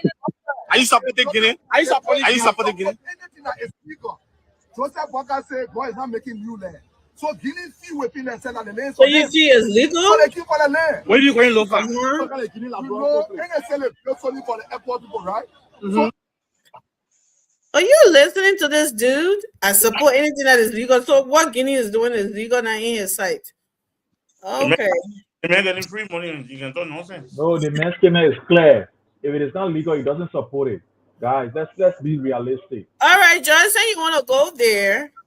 Guinea is invading Liberia. A lawmaker, certain lawmaker, should be looking for Guinea being doing the right thing, and he will team up with Guinea, or he's supposed to be for Liberia and protecting the land, the land that he represented. This is not about politics, but just see the sense in there. Amy, I am not supporting anything. I'm just saying the statement he used. No, I'm talking about again. Since you supporting it, you say it was clear. That's what I'm saying. That makes perfect sense to you. What he said as a sitting lawmaker, that's what we're talking about. That makes sense to you. Okay, it makes sense to me. Yes, what you said. Okay. Yeah, here's why it makes sense to me. He said, President Boakai, in his satirical statement. Carimela was stopping me for talking on the issue. Tomorrow, you have to find me. You have to find me away. But you were stopping me. You said I'm not talking on the issue. Well, keep it straight for Guinea. You my brother. I get for you. Yeah, that sometime. Thank you. The thing is that he was very explicit. He said, "Boakai say he's quoting from Boakai. Gonna make a new land." Guess what? Join the two scenarios together. Guinea in your mind, they own the land. In the mind of the military, they own our land in 72nd. Okay. So when they came, they Really? to take their land. They keep to take their land. One guy went there, he said, "Gonna make a new land." My man talk about Samuel Jackson. He say one talk about Samuel Jackson. Talk about Jackson. Yeah, gonna make a new land. But the thing is that, for me, I can bash. You know, I don't support that guy. I never support him anyway, and I will never support him. But the only thing I would not, one of the things about me is that I would not sit anywhere for them to wrongly criticize somebody. You can criticize him on the way he presents himself, but that statement he used when they asked him, "Do you support Guinea?" He said, "I support anything that is legal." You see it? So he doesn't support Guinea. You gotta use your ingenuity to understand what he's saying. If what Guinea is doing is illegal, he doesn't support it. That's what I wanted to make, and I'm not for him. So my man, Jolo, move on, man. The man that represented Liberia talking about Guinea will support Guinea. I don't. Yeah, my man, stop that thing, man. It doesn't matter. You in America, anyone wanted to take. I don't know what kind of land you wanted to take. Why they call that place you wanted to take the few times and they posted no. Venezuela. But nobody said it was right. let me say something. Because they were right. They put a picture of the Americans, they were right. So let's forget about that thing there. Let's stuff. Let me say something. You know, let people on the other side. Yesterday they start carrying certain statement. Oh, congratulations, Joguya, Meko to Imare, Mako, to stop tension. All this that all the physicians, all of them they posted. I said, though, the people are very shameless, and sometimes when they're talking, they don't. Some of them are very educated, but I don't know. Sometimes when they're talking, I don't know why can very come over them. They talk, they don't think. They talk, but they don't think. You see, what? Don't call them the educated, they're not education. Yeah, when they talk, but they don't think. So if you matter people, but the only thing I have to say about the lawmaker, you get is someone that you don't understand his speak, but he don't understand himself. You say God is not making new land. We agree God is not making new land. But then Guinea have crossed now. Guinea know very well that God is not making new land. Why they come to new land for? You didn't get sense? You know that God is not making new land. Why they know that God is not making new land. Then they come and cross on someone land, they say that they are land. And which of God is not happening. But one thing I would say is that let them cut their salary. Let's see how best to recruit more members for Liberian people. Not left for them to say, "Oh, we are going for war." No. But let's get prepared. He said the falling of the dry leaf is a warning to the young one. So let the lawmaker then see how best they can cut their salary and then see how best they can put more interest in the army. If you get army, they are well equipped, those things then, it can happen. And secondly, Dumbuya is scared. Dumbuya think that what happened to what happened, what he did to Alpha Conde probably may happen to him. Probably may happen to him. We hear so many news, but it will never happen. He should not be scared to the extent that he will cross on someone's territory and then start claiming it. If that like some country then he declare war on Liberia, how would you come in someone country and then plant your pole? Meaning you declare war. You declare war. So we the Liberian, we are just appealing to the government. Let us see how bad they can go and settle what sort of differences are between them or between us, so we can do our normal business. Let other people start talk their own, like freedom of speech. Everybody freedom of God right to say what they have to say. It's not bounding to anybody. You can talk your own, then other people will say their own. So let George then continue saying what they want to say. Go ahead, George. Okay, guys. Yeah. So I think we're moving on now, right? Yeah. All right. So look, gentlemen, like we always say here. If you start calling everybody here, gentlemen, I swear to God, I will. Ladies and gentlemen, you're sorry. Go. I'm a lady. I'm not a gentleman. Yeah. Okay, lady and gentlemen. So guys, I've been reading a lot of commentary on Facebook, and today the family of the Jacksons, Samuel Jackson's family, put out a press release. And I will be frank with you, I know that press release was written by Samuel Jackson himself because of the context in the amount of what is provided in that, or it was written with a consent. Either written by him or written by his consent, right? So I gotta be clear on that. And in that, I think I posted in the chat room, you guys will see it. The numerator, some of the things that they want to avoid, people, jumping to conclusions. Like I said from the beginning, I was in Indonesia when this thing, I mean, I was on the phone with you guys. I go on the show and I was talking about, what was going on, and I'm glad that none of us fell into that trap. Let me tell you, if police detain you on an investigation, they will. Say that again. You got something playing behind you? Yeah, that is you.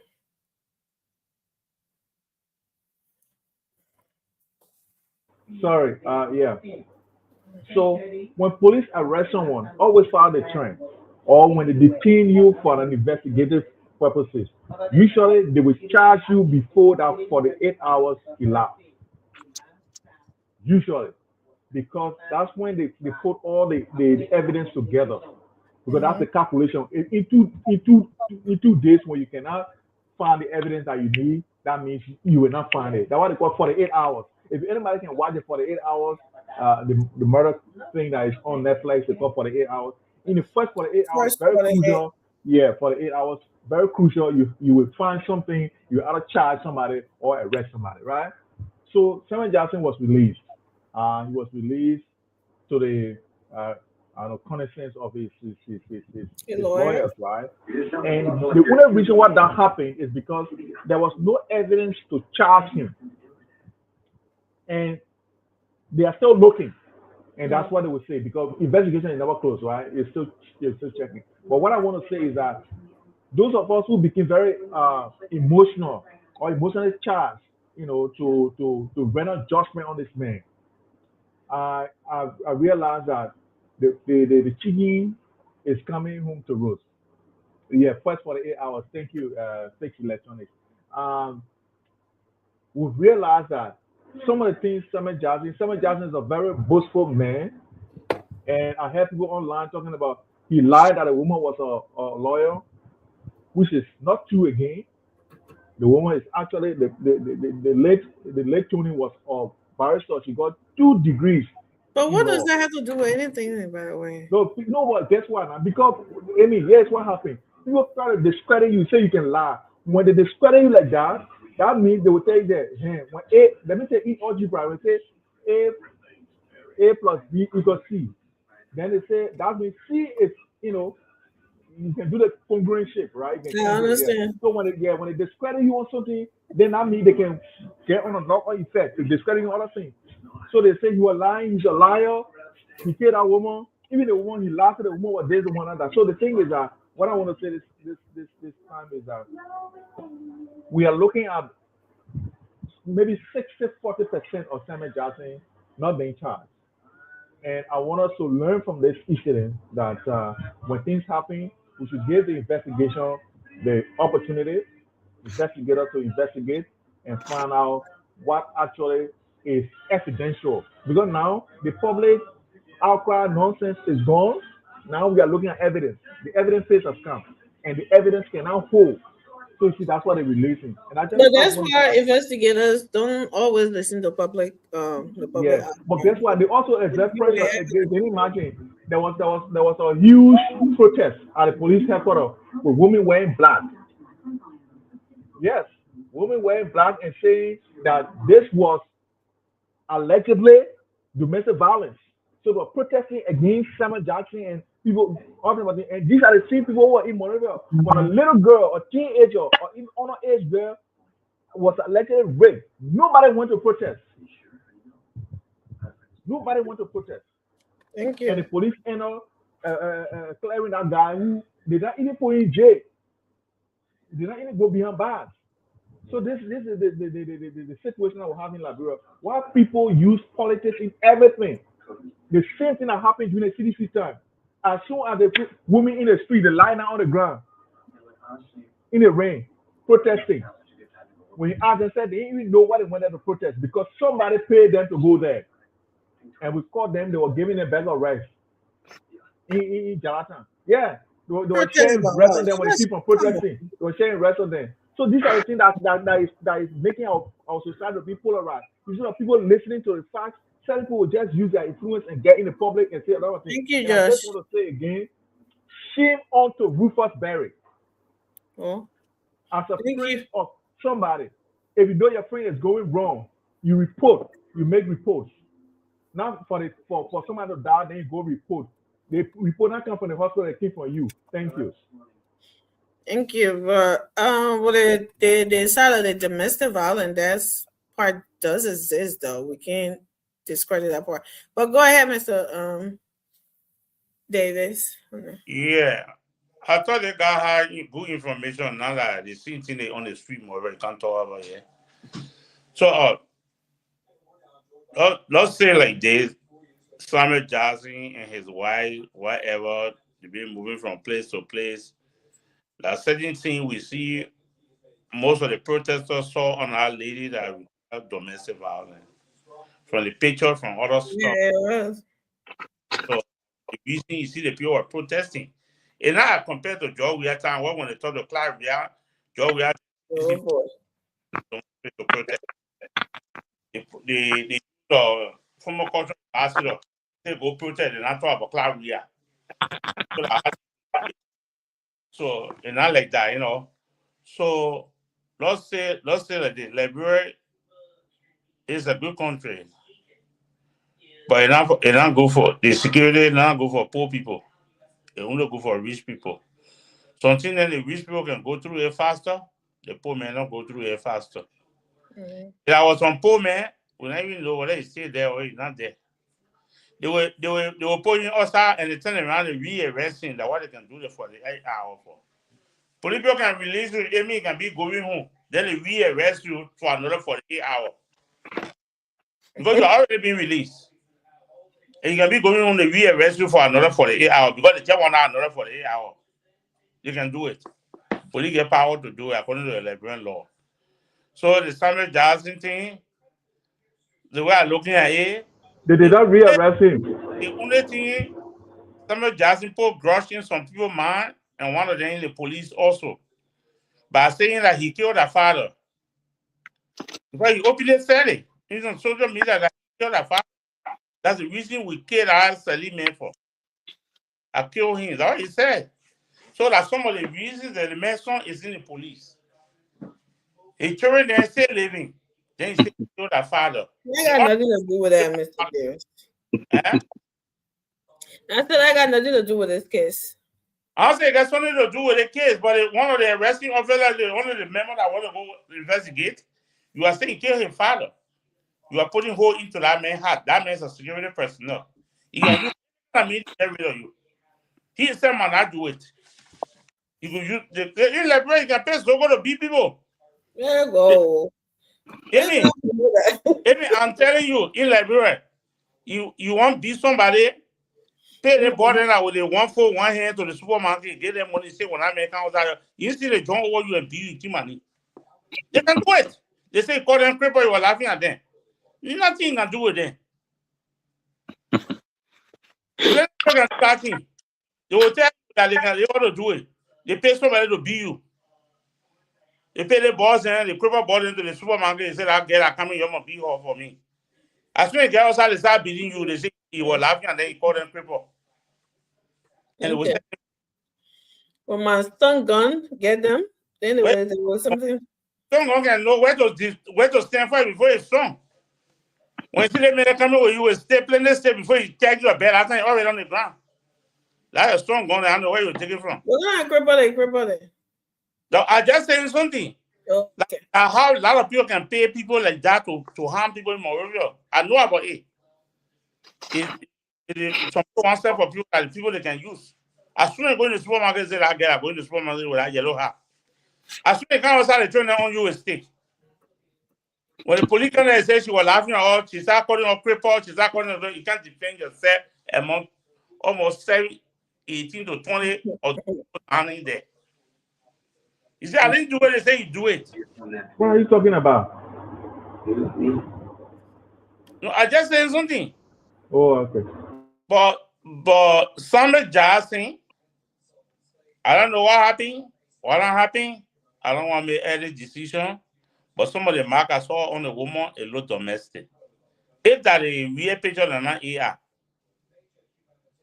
Thank you. Mr. Ture. So look, I don't know how you guys reading this thing. I probably is in a hole. Straight up, man. I probably is in a hole. I'm sorry. I mean, look, his explanation is not adding up. I don't know why he keep referencing to his age as if to say age have anything to do with it. Right. You know.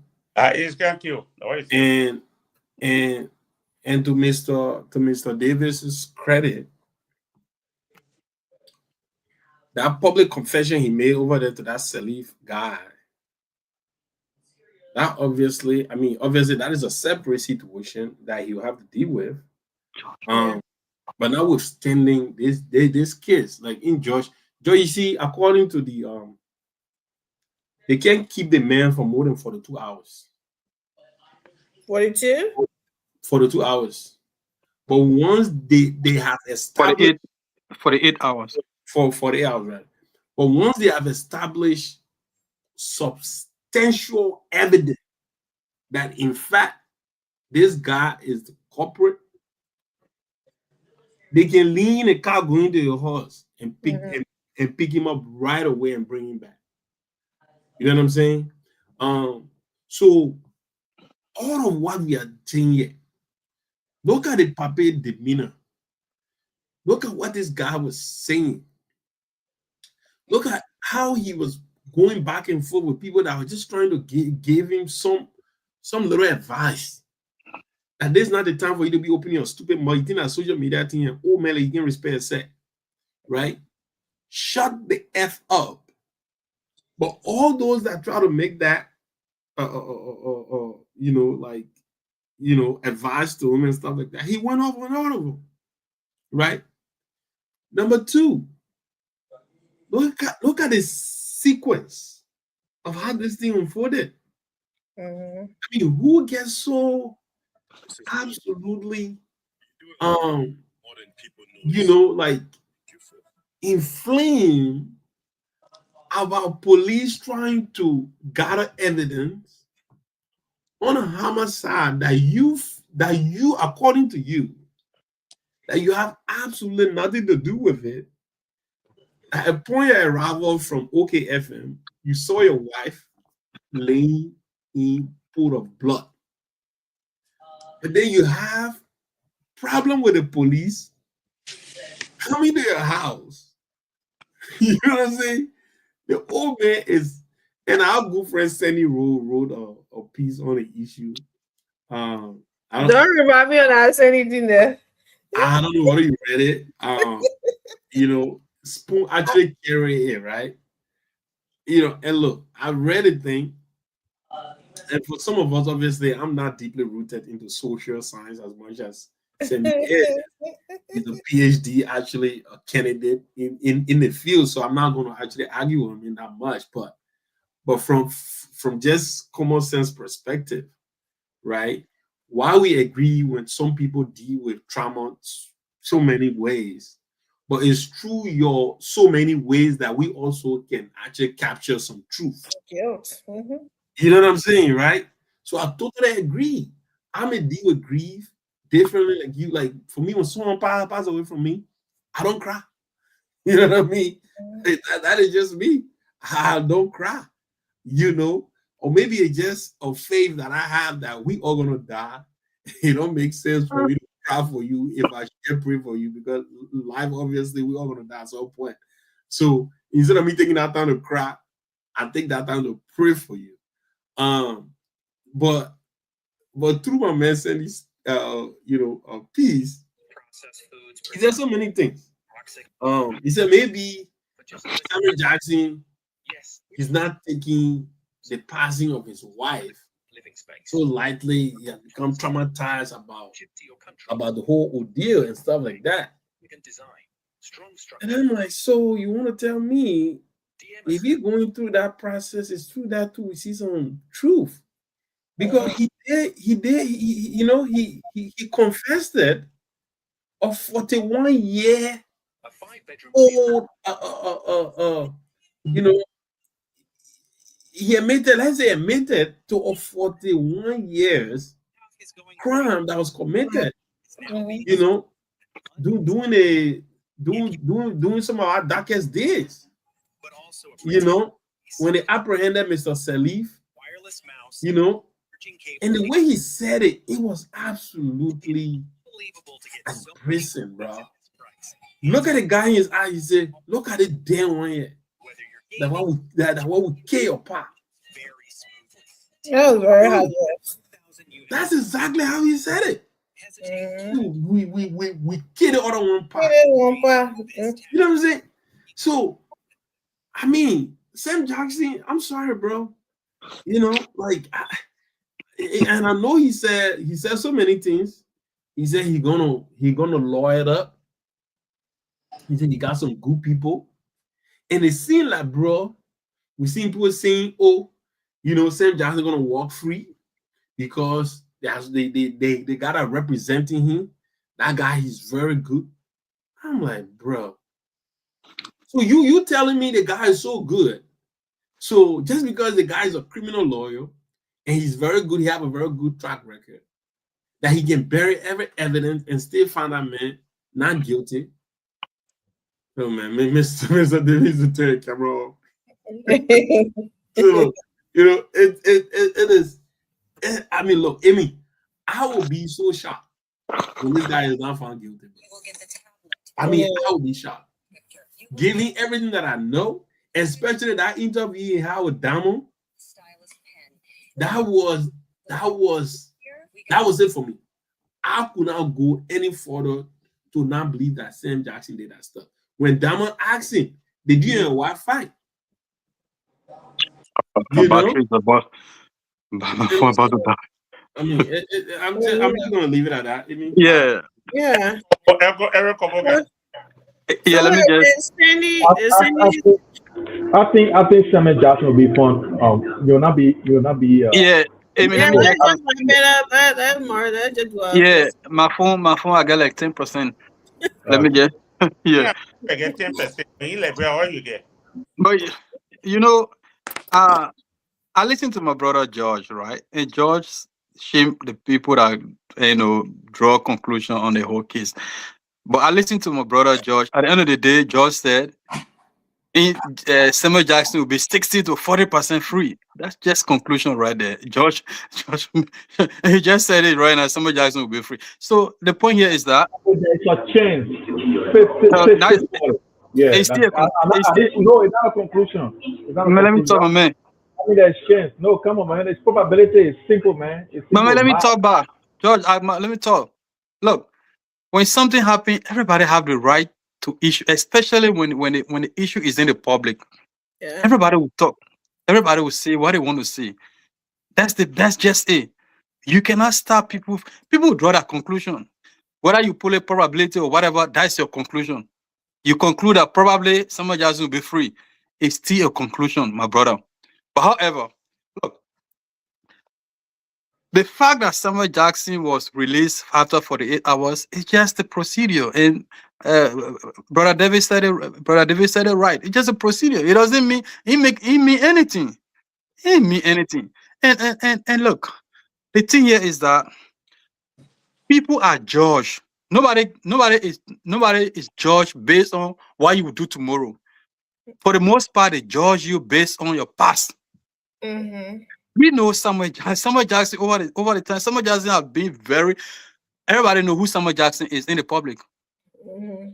And when that thing happened, the way Samuel Jackson portrayed himself, the way Samuel Jackson conducted himself, it gave the people more reason to discuss the way they should discuss it. And look, to say shame on Julius Berry, the friend to Samuel Jackson. Look, brother, the reason why when something happened, they ask people, they ask your wife, they ask your co-worker, they interview people because they're trying to gather evidence. That's the investigation process. If I'm not mistaken, they call that competent judgment. People who are very close to, who know you, they will ask them all that part of the investigation about you. So all the people that come with all their narrations about Samuel Jackson, all these will be part of the evidence. All these will be part of the investigation. What happened in that case, the way that woman died, the manner in which she died, it warrant investigation. And the first person in question will be the husband. If it was the other way around, if that Samuel Jackson are going to die in that form and manner, the first person in question would have been the wife. It's just vice versa. Mm-hmm. So for you to say Samuel Jackson wrote his own audit, he bring it to the public, that you use that as a case study, you use that as something that Samuel Jackson will be free? Really? Like the brother said, the puppy in the hole, and he read in the hole. I'm not even sure whether he will come from that hole. Thank you. I'll see you guys with my phone about it. So Yeah, man. let's close up. So the only thing I had, let me pass it in there. You know, today you mentioned Cindy article, right? Before he posted, he gave me all the degree SB, BS, this one, that one. Somebody in the comments said about winner. He tried to scare away a degree there for you. So we can talk. Well, go ahead, Joe. I was dying when I was reading that section. I saw the listing of the degree. I was I don't know, Yeah. MSM, NCSFM. I was like, oh When shit. I'm trying to scare away a degree, they ain't got to talk to them. RPG. Yeah, I was like, damn, Sandy. I know you learn book, my picking your book. I know. With books. Oh my god. It was so funny, but when I got scared away a degree, they didn't want to talk about it.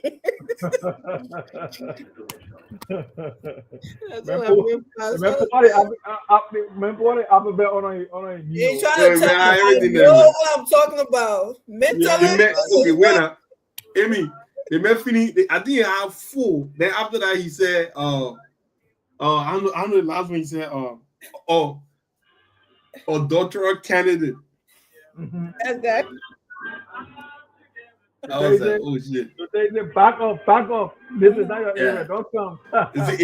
If you come with a comment, just know the way you coming. I know the way you coming. So No, that no, person noticed it.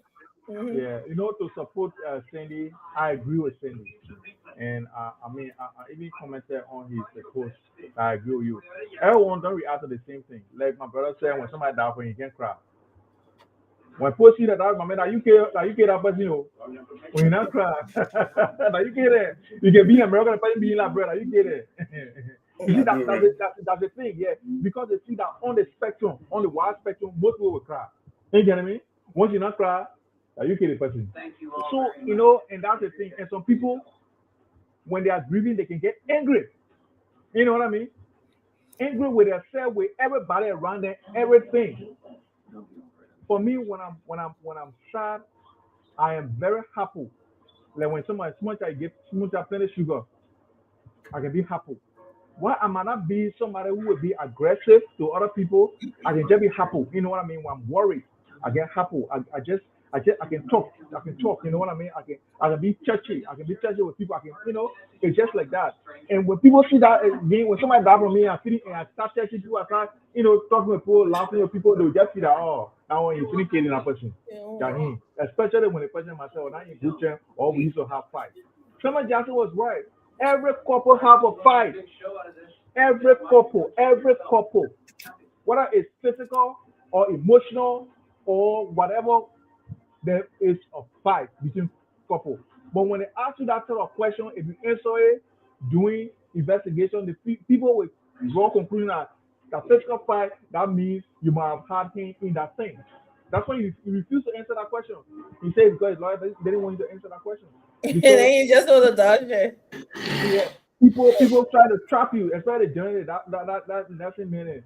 They want to trap you. It wasn't nothing. It was Diamond. Yeah, that nothing one. It was Diamond. Diamond asked the question. So the thing is that we all would not react the same way. Like for instance, certain people you can call them, but when you call them, hey, they will jump on you. I don't care how you run, they will jump on you. Some people there, you can call them, they get down for you. Yeah, they will not get down for you. So everybody can react differently. So you cannot say because you are that way, so I must act that way. And when I act that way, that means I did something.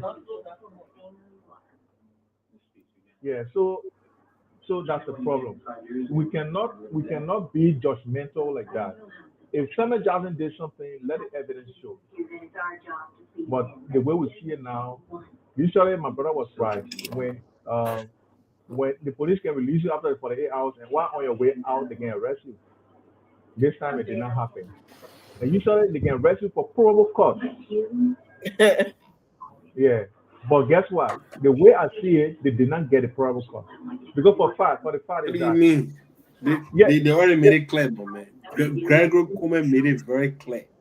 He said they are We're going to keep him here as the forensic people do their thing, because you have to understand that South Africa is actually bringing their own team. Okay. So there are so many things going on. But even at that, it will be a violation of his right to keep him for more than 48 hours. For me, the reason why I'm very confident in this, Batalabo, why I'm really confident is that once the hospital did not come up to suspect foul play, you know what I mean? It is very difficult for somebody to formulate something in their head. Let's just say, for example, if somebody goes to, I watched one episode of 24 Hours where the girls, they were playing with a gun in the house, and it fired the fire. One of my nephews died in New York. That can be manslaughter. But Georgia, the only area that they play you going with that, the only area I can see being let off would be the condition in which the lady was taken to the hospital. Was she responsive? She was. Okay, so if you're responsive, then obviously now it will be based on the act. The condition in which she was falling, or what led her to be in that condition. That Sam Jackson to her death. Right, for her in.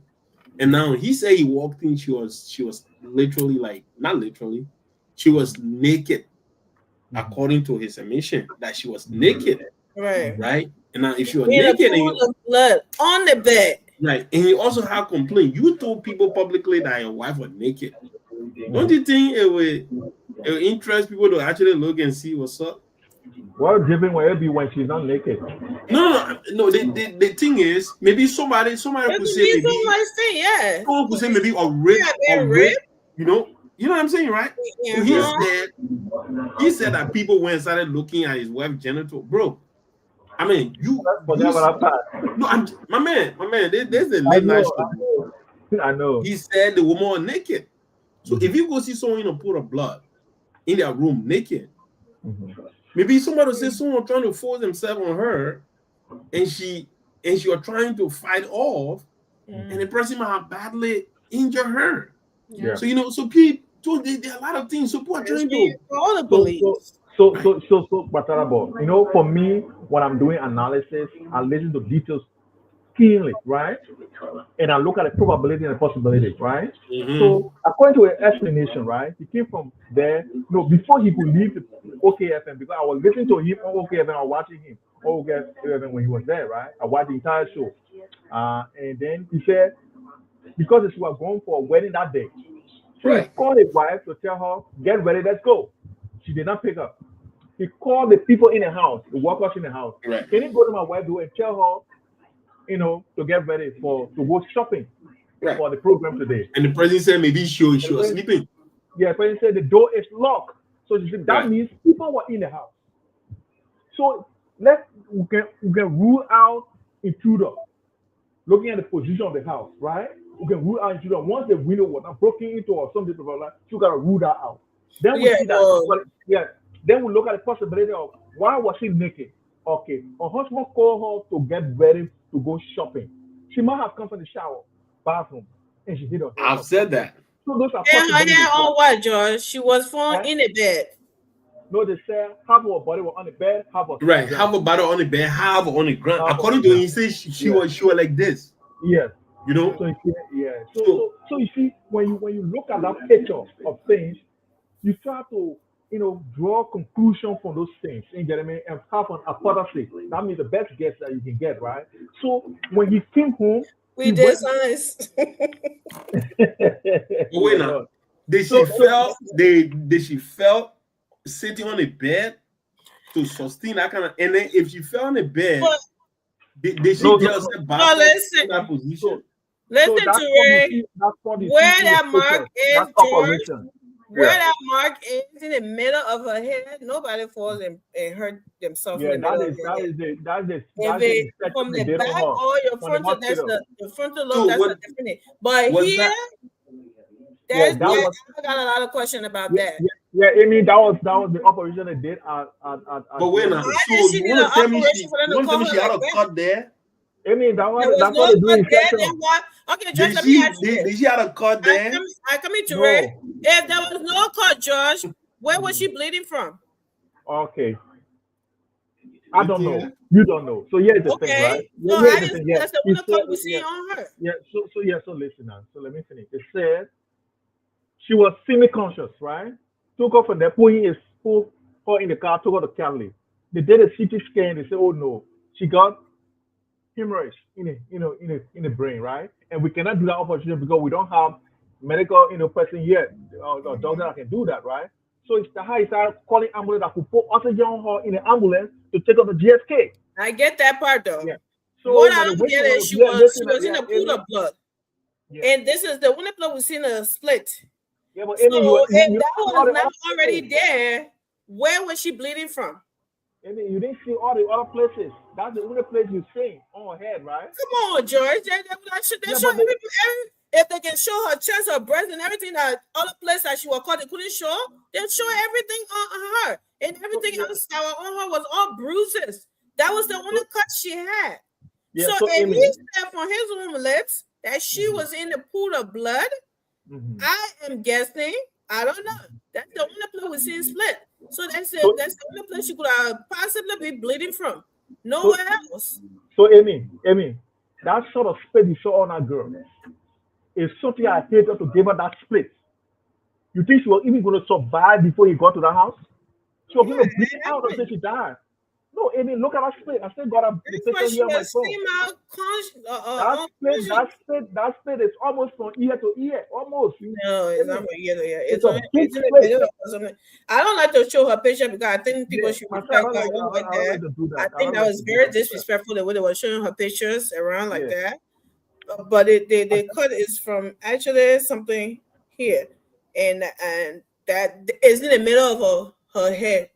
Okay, so Not even if they wanted to do a surgery, surgery, why would they choose in the middle of her head? It's just like here, Something. at the back Yeah, of the head. so right here. it's a lot of question that, and it just, I don't want him to be whatever, but it's just hard to not, to not think about him something or whatever. I think that in all of the things that he did after she dies, calling her the B word and telling people the B didn't have any money and blah blah blah, all of that make people to think that then your call that's supposed to be what, trauma too? That's supposed to be something that people deal with grief differently. But if you're something like you No, say, because seeing bad things about a person, no. Here's what I think I'm going to be. Here's what I think they need to get angry because people say he had insurance on her, and some judges does not have any insurance on her. That doesn't mean you should call her the B word. You are respecting your wife. If people are fucking stupid, you deal with them, but you don't that B they had no damn money that B were broke. And no, that's He was talking to a friend. He was talking to a friend. So and he thought his friend was. Okay, we were talking to George. That was his wife that just died, and he was so much hurt that he so because he said like that. He would not talk to her like that. Because he said, I mean, he killed her. No, it's just like something. I don't know why you so much defending Uncle Sam. Nobody trying to say Uncle Sam should go to jail. We're trying to analyze his behavior. There's nobody who is traumatized and so hurt about somebody like that just passed. Yeah, you would be angry, you'll be something, but you'll never say anything bad like that about a person.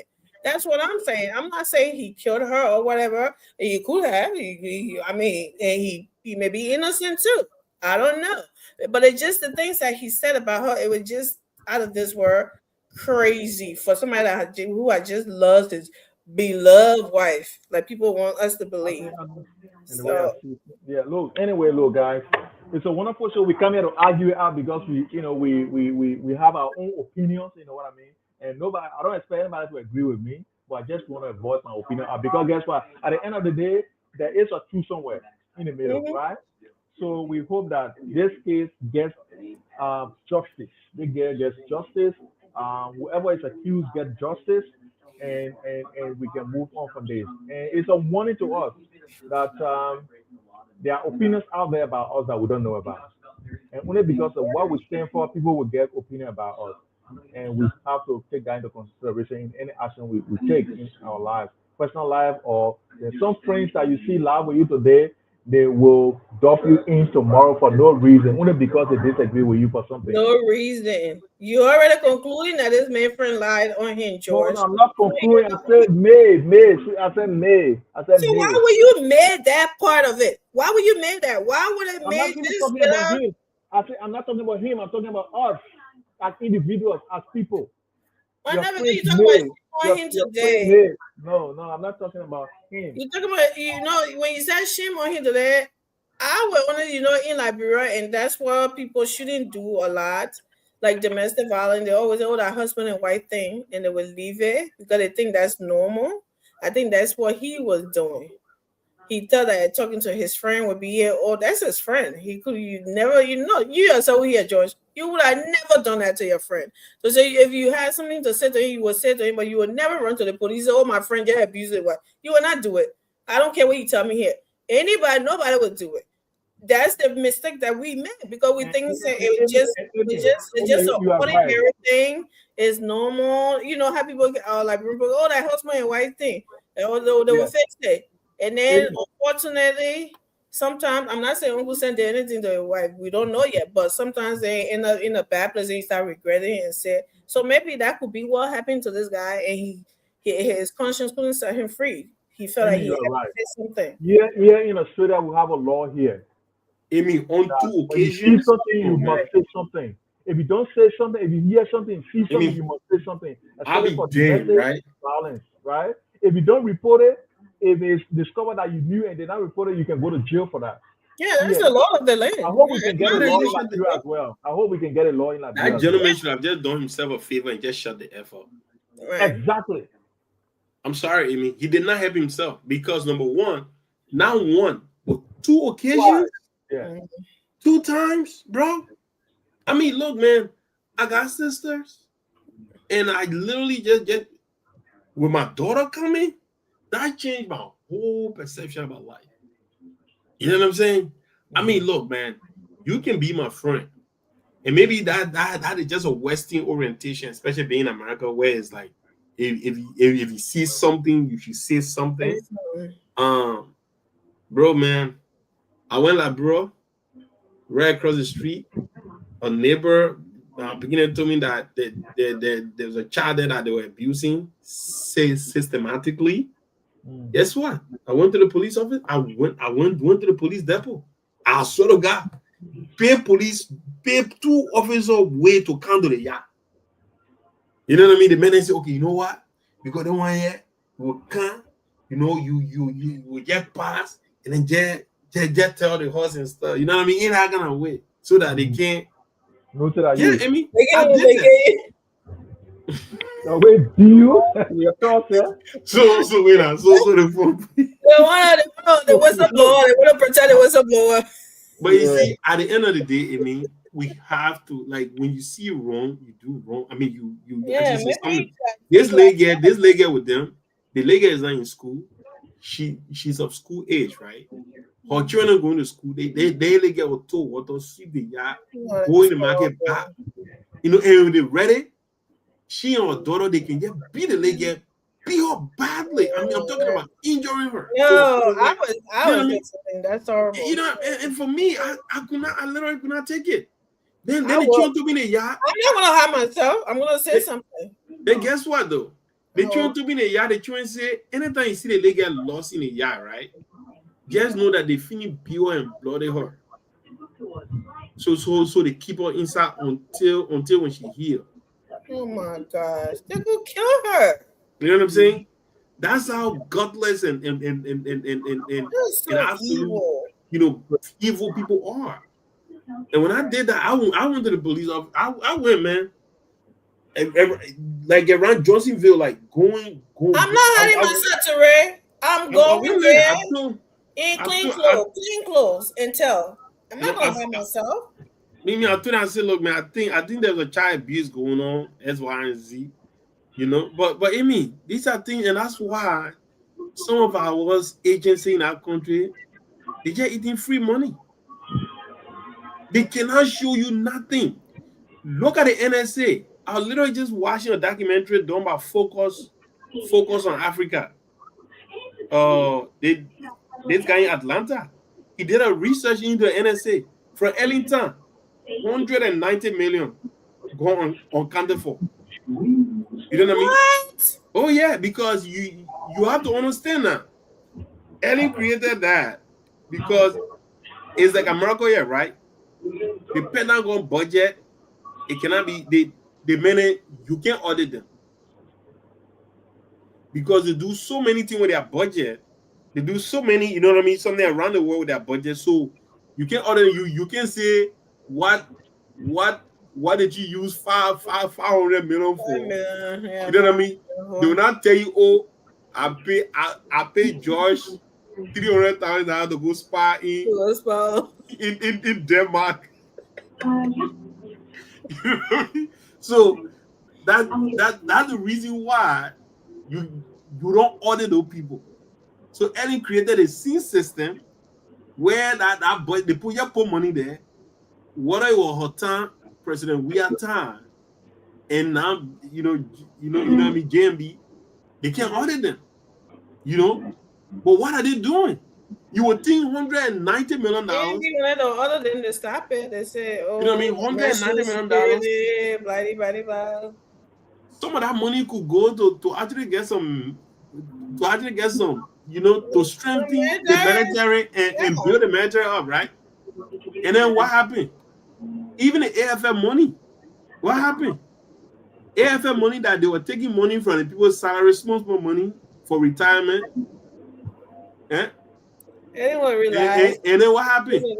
She already realized because of They got, according to him, that Ellen told him to take the money. Granny Samuka. You know, so all these nasty things happening in the country, man. Just not put anything money in our country, I mean. It's sad. But yeah, I mean, it was a good show, great show. Josh, always nice seeing you. Why do you have that yellow machine behind you now? You're not a construction firm? Or you're not a construction business? Yeah.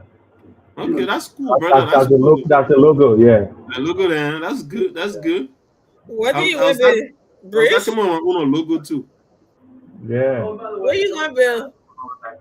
It's not Excel. That's good though. No, I know some guy here. He always building stuff and it broke. Every time he build it with brick.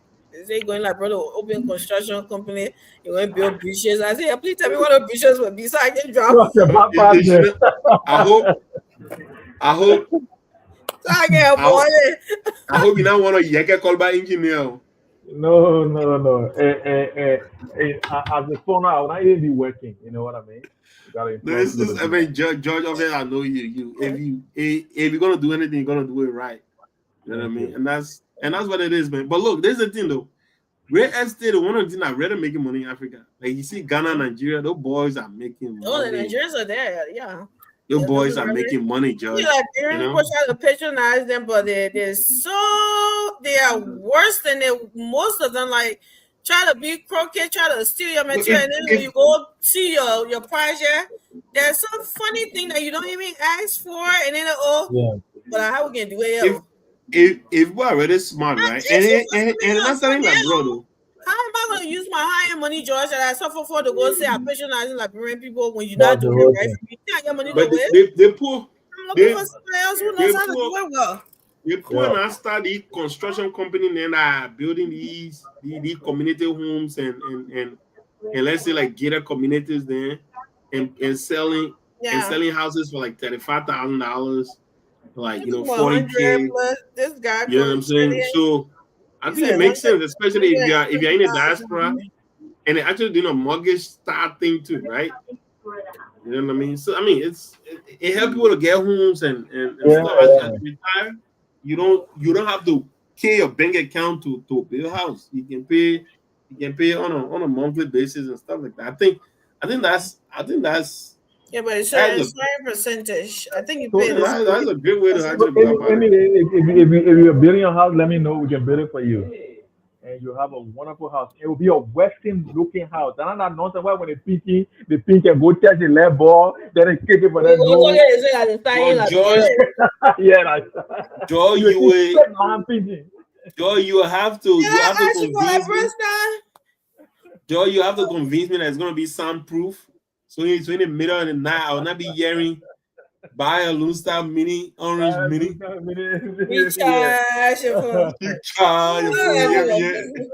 tell you, my Airbnb, the guy was right under my window every morning. That used to wake me up. Orange Mini, Lone Star Mini, Orange data, Lone Star data. I put my hair outside and say, one place you can sell now, Lone Star Mini is a busy. I didn't know you were sleeping. Like, really? That the bucky round on thing and made me vet. It's fun, man. You get me here. Yeah, but right to my window too. I said, bro, sweet. Nobody just tells you, bro, sweet, man. No, I was there, bro, with all of but sweet, yeah. You know. Yeah, we get those nonsense when we're not hearing it and all that stuff. Yeah. I couldn't really do that. Nonsense when there is no creative, you know, they are so creative, you know. Oh, absolutely. That's good. Librarian they can make anything out of anything, man. Yeah. They can make life out of any situation. My man, my car had a problem. Back when I hear they would write a car off. They begin to say, people, hold on. They started doing a thing, putting things together so I can say that car was ready, my man. Oh yeah, my man. I'm driving. The problem in the car. So I don't buy faster. You got almost $1,000. The beginning just said, people, just hold on. We'll see what we can do. Oh yeah, my man. They made it creative. Yeah, they can replay. No, the men can fix. They can fix. Yeah. Men can fix. I was working for Apple here, right? I was working for Apple George, and my brother in Australia, Mohammed Toure, he sent my older brother, who's 9 in the States, but he was in Labrador at the time, sent him a Nokia something, some advanced Nokia phone, right? So for some reason, the string got cracked or something like that. So he had in Labrador there trying to fix it. So I decided to buy the string, right? Yeah. And send it. But you see, for me, when I work for Apple, I mean, like you referenced stated, all we do, we just swap. Yeah. You know? Oh, yeah. So I sent a phone screen. But the thing is, I did not, like even here, when like if we go to replace phone here, the phone come compacted with the LCD. Yeah. You know what I'm saying? But the one I bought, right? But the one I bought was just the glass. You know what I mean? Yeah. So when I sent it, the beginning, like bro, man, the beginning, they were able to get the old glass off of the LCD, insert it in a way that phone still work, bro. I was like, what? Yeah. The beginning, you guys should be kidding. Yeah, my late brother said, before you could come and do a master's in India, the beginning used to fix phone. Can you imagine? I remember, man, it's smart. Man, it's smart. Man, used to fix phone, any phone. I just told him, man, when somebody see phone and bring it to you, don't change the alpha for you. Like, bro, I can do that one there too. I said, it's smart, man. Smart, yeah. But you know what, George? I mean, look, I truly believe this, right? In life, and I remember, like, this reminded me about in college, when I was in college. This was my freshman year. You know, when I was in college, we like all these Bluetooth thing and stuff. Nah, even Bluetooth in car. No, we were still dealing with CDs, right? Yeah. And when I was in college, there was this one kid on campus who was doing like he was burning CD for people in the dorm room and stuff. Yeah. You know, so everybody would go to him. You know, he had this shit, right? So I've been thinking to begin to help me burn some songs on my joint. Every time I go to begin telling you, "Va, I got you tomorrow. I said, you know what? Fuck it. I went outside in my dorm room, bro. When I bought my empty CD something, I sat in that room, bro. From 8 p.m. until 1 a.m. I was able to figure out how to burn, how to download, I mean, I figured that thing out that night. From that day, I said, you know what? A lot of time we defeat ourselves thinking that we can do something. But if you really put a mind to it, you will find that code. Yeah. You will find it. Yeah. Because all you never do to rip the music off, that for your first CD, you know what I mean? Put it there, and then put the other CD there, copy it on it. Yeah. I used to do that as well. But you know that time passed now. I know that time passed, man.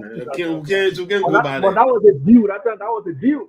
That was it, but man, you can't. But because I mean, well, in school, you can't afford to do something that you need to do something else on the way, bro. I know. Oh, man. Yeah, but George, I think I can me give it. Yeah, my man, me too, my man. Amy can't go ahead. Come on, you can't, Jenna. She go eat again. They get. Now she getting fat for. She get eating in there. Hey, George.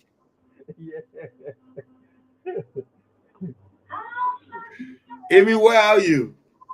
Amy going to eat, my man. See, my man. Take good care. All right, George. I'll wait for her until she comes. Yeah, but in other news, so the CAF decided to strip Senegal off of. All right, well, I was just about to start entertaining people. We were setting story before you could get it, because I didn't want to leave and just leave the screen like that. But this is something ridiculous that just happened. So, you know, recently the African Cup of Nations Senegal won it, right? Oh, they did. They did, but it was with a lot of controversy. Oh boy! So Morocco were awarded a penalty, and the Senegalese felt that penalty was, it was not good intention. So they decided to exit the field. without referee, decision. So they exited the field. Sadio Mane was able to talk to his players, and he came back. So they proceeded to win a game, 1-0, and they gave them the trophy, everything. 4 months later, CAF, the African full boarding body, decided to take the cup from them, or at least, and give it to Morocco because Senegal left the field, which meant they have fulfilled the match. That makes sense. And I'm like, you guys are dumb. Well, why they had to wait that long? Exactly. Why do you have to wait that long? If you know it was a rule on the book, why not make that decision and award it to Morocco? But you have to wait. The people had their parade. They took picture with the cup. They do everything. Then after they come and say nonsense. Yeah, it makes sense though. They fulfilled it again because they walk off the field. That makes sense. Well, yeah, but they should I disqualify them right there and then instead of like letting them to take it and give it to them? No. Well, you see, my thing is, I'm for rules and regulations in me, but I'm not for the antics, right? Oh, wow. So if you know this is part of your regulationary body, then why don't you just apply it on that very moment? That's what I'm saying. Yeah. Then waiting 4 months only to make a decision that you know was on your books. Why are you waiting for? Yeah. You know what I mean? And if you watch that final, Amy, there are a lot of disgusting things that happen in that final. You have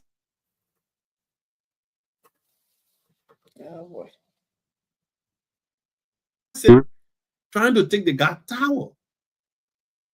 You know, goalkeepers use towel behind the goalpost to dry their hands, their gloves and stuff like that. So is CAF going to look at all of these things? A lot of things happen. A lot of disgusting things happen. So I'm saying, like, bro, if you're gonna come down, my thing is, how about you replay the final? You know, how about you replay the final? Well, it was still what's the point of that? Because they walk off the field. If they replay, it'll be like still giving them a chance to play. Well, and then you have to look at too, all of the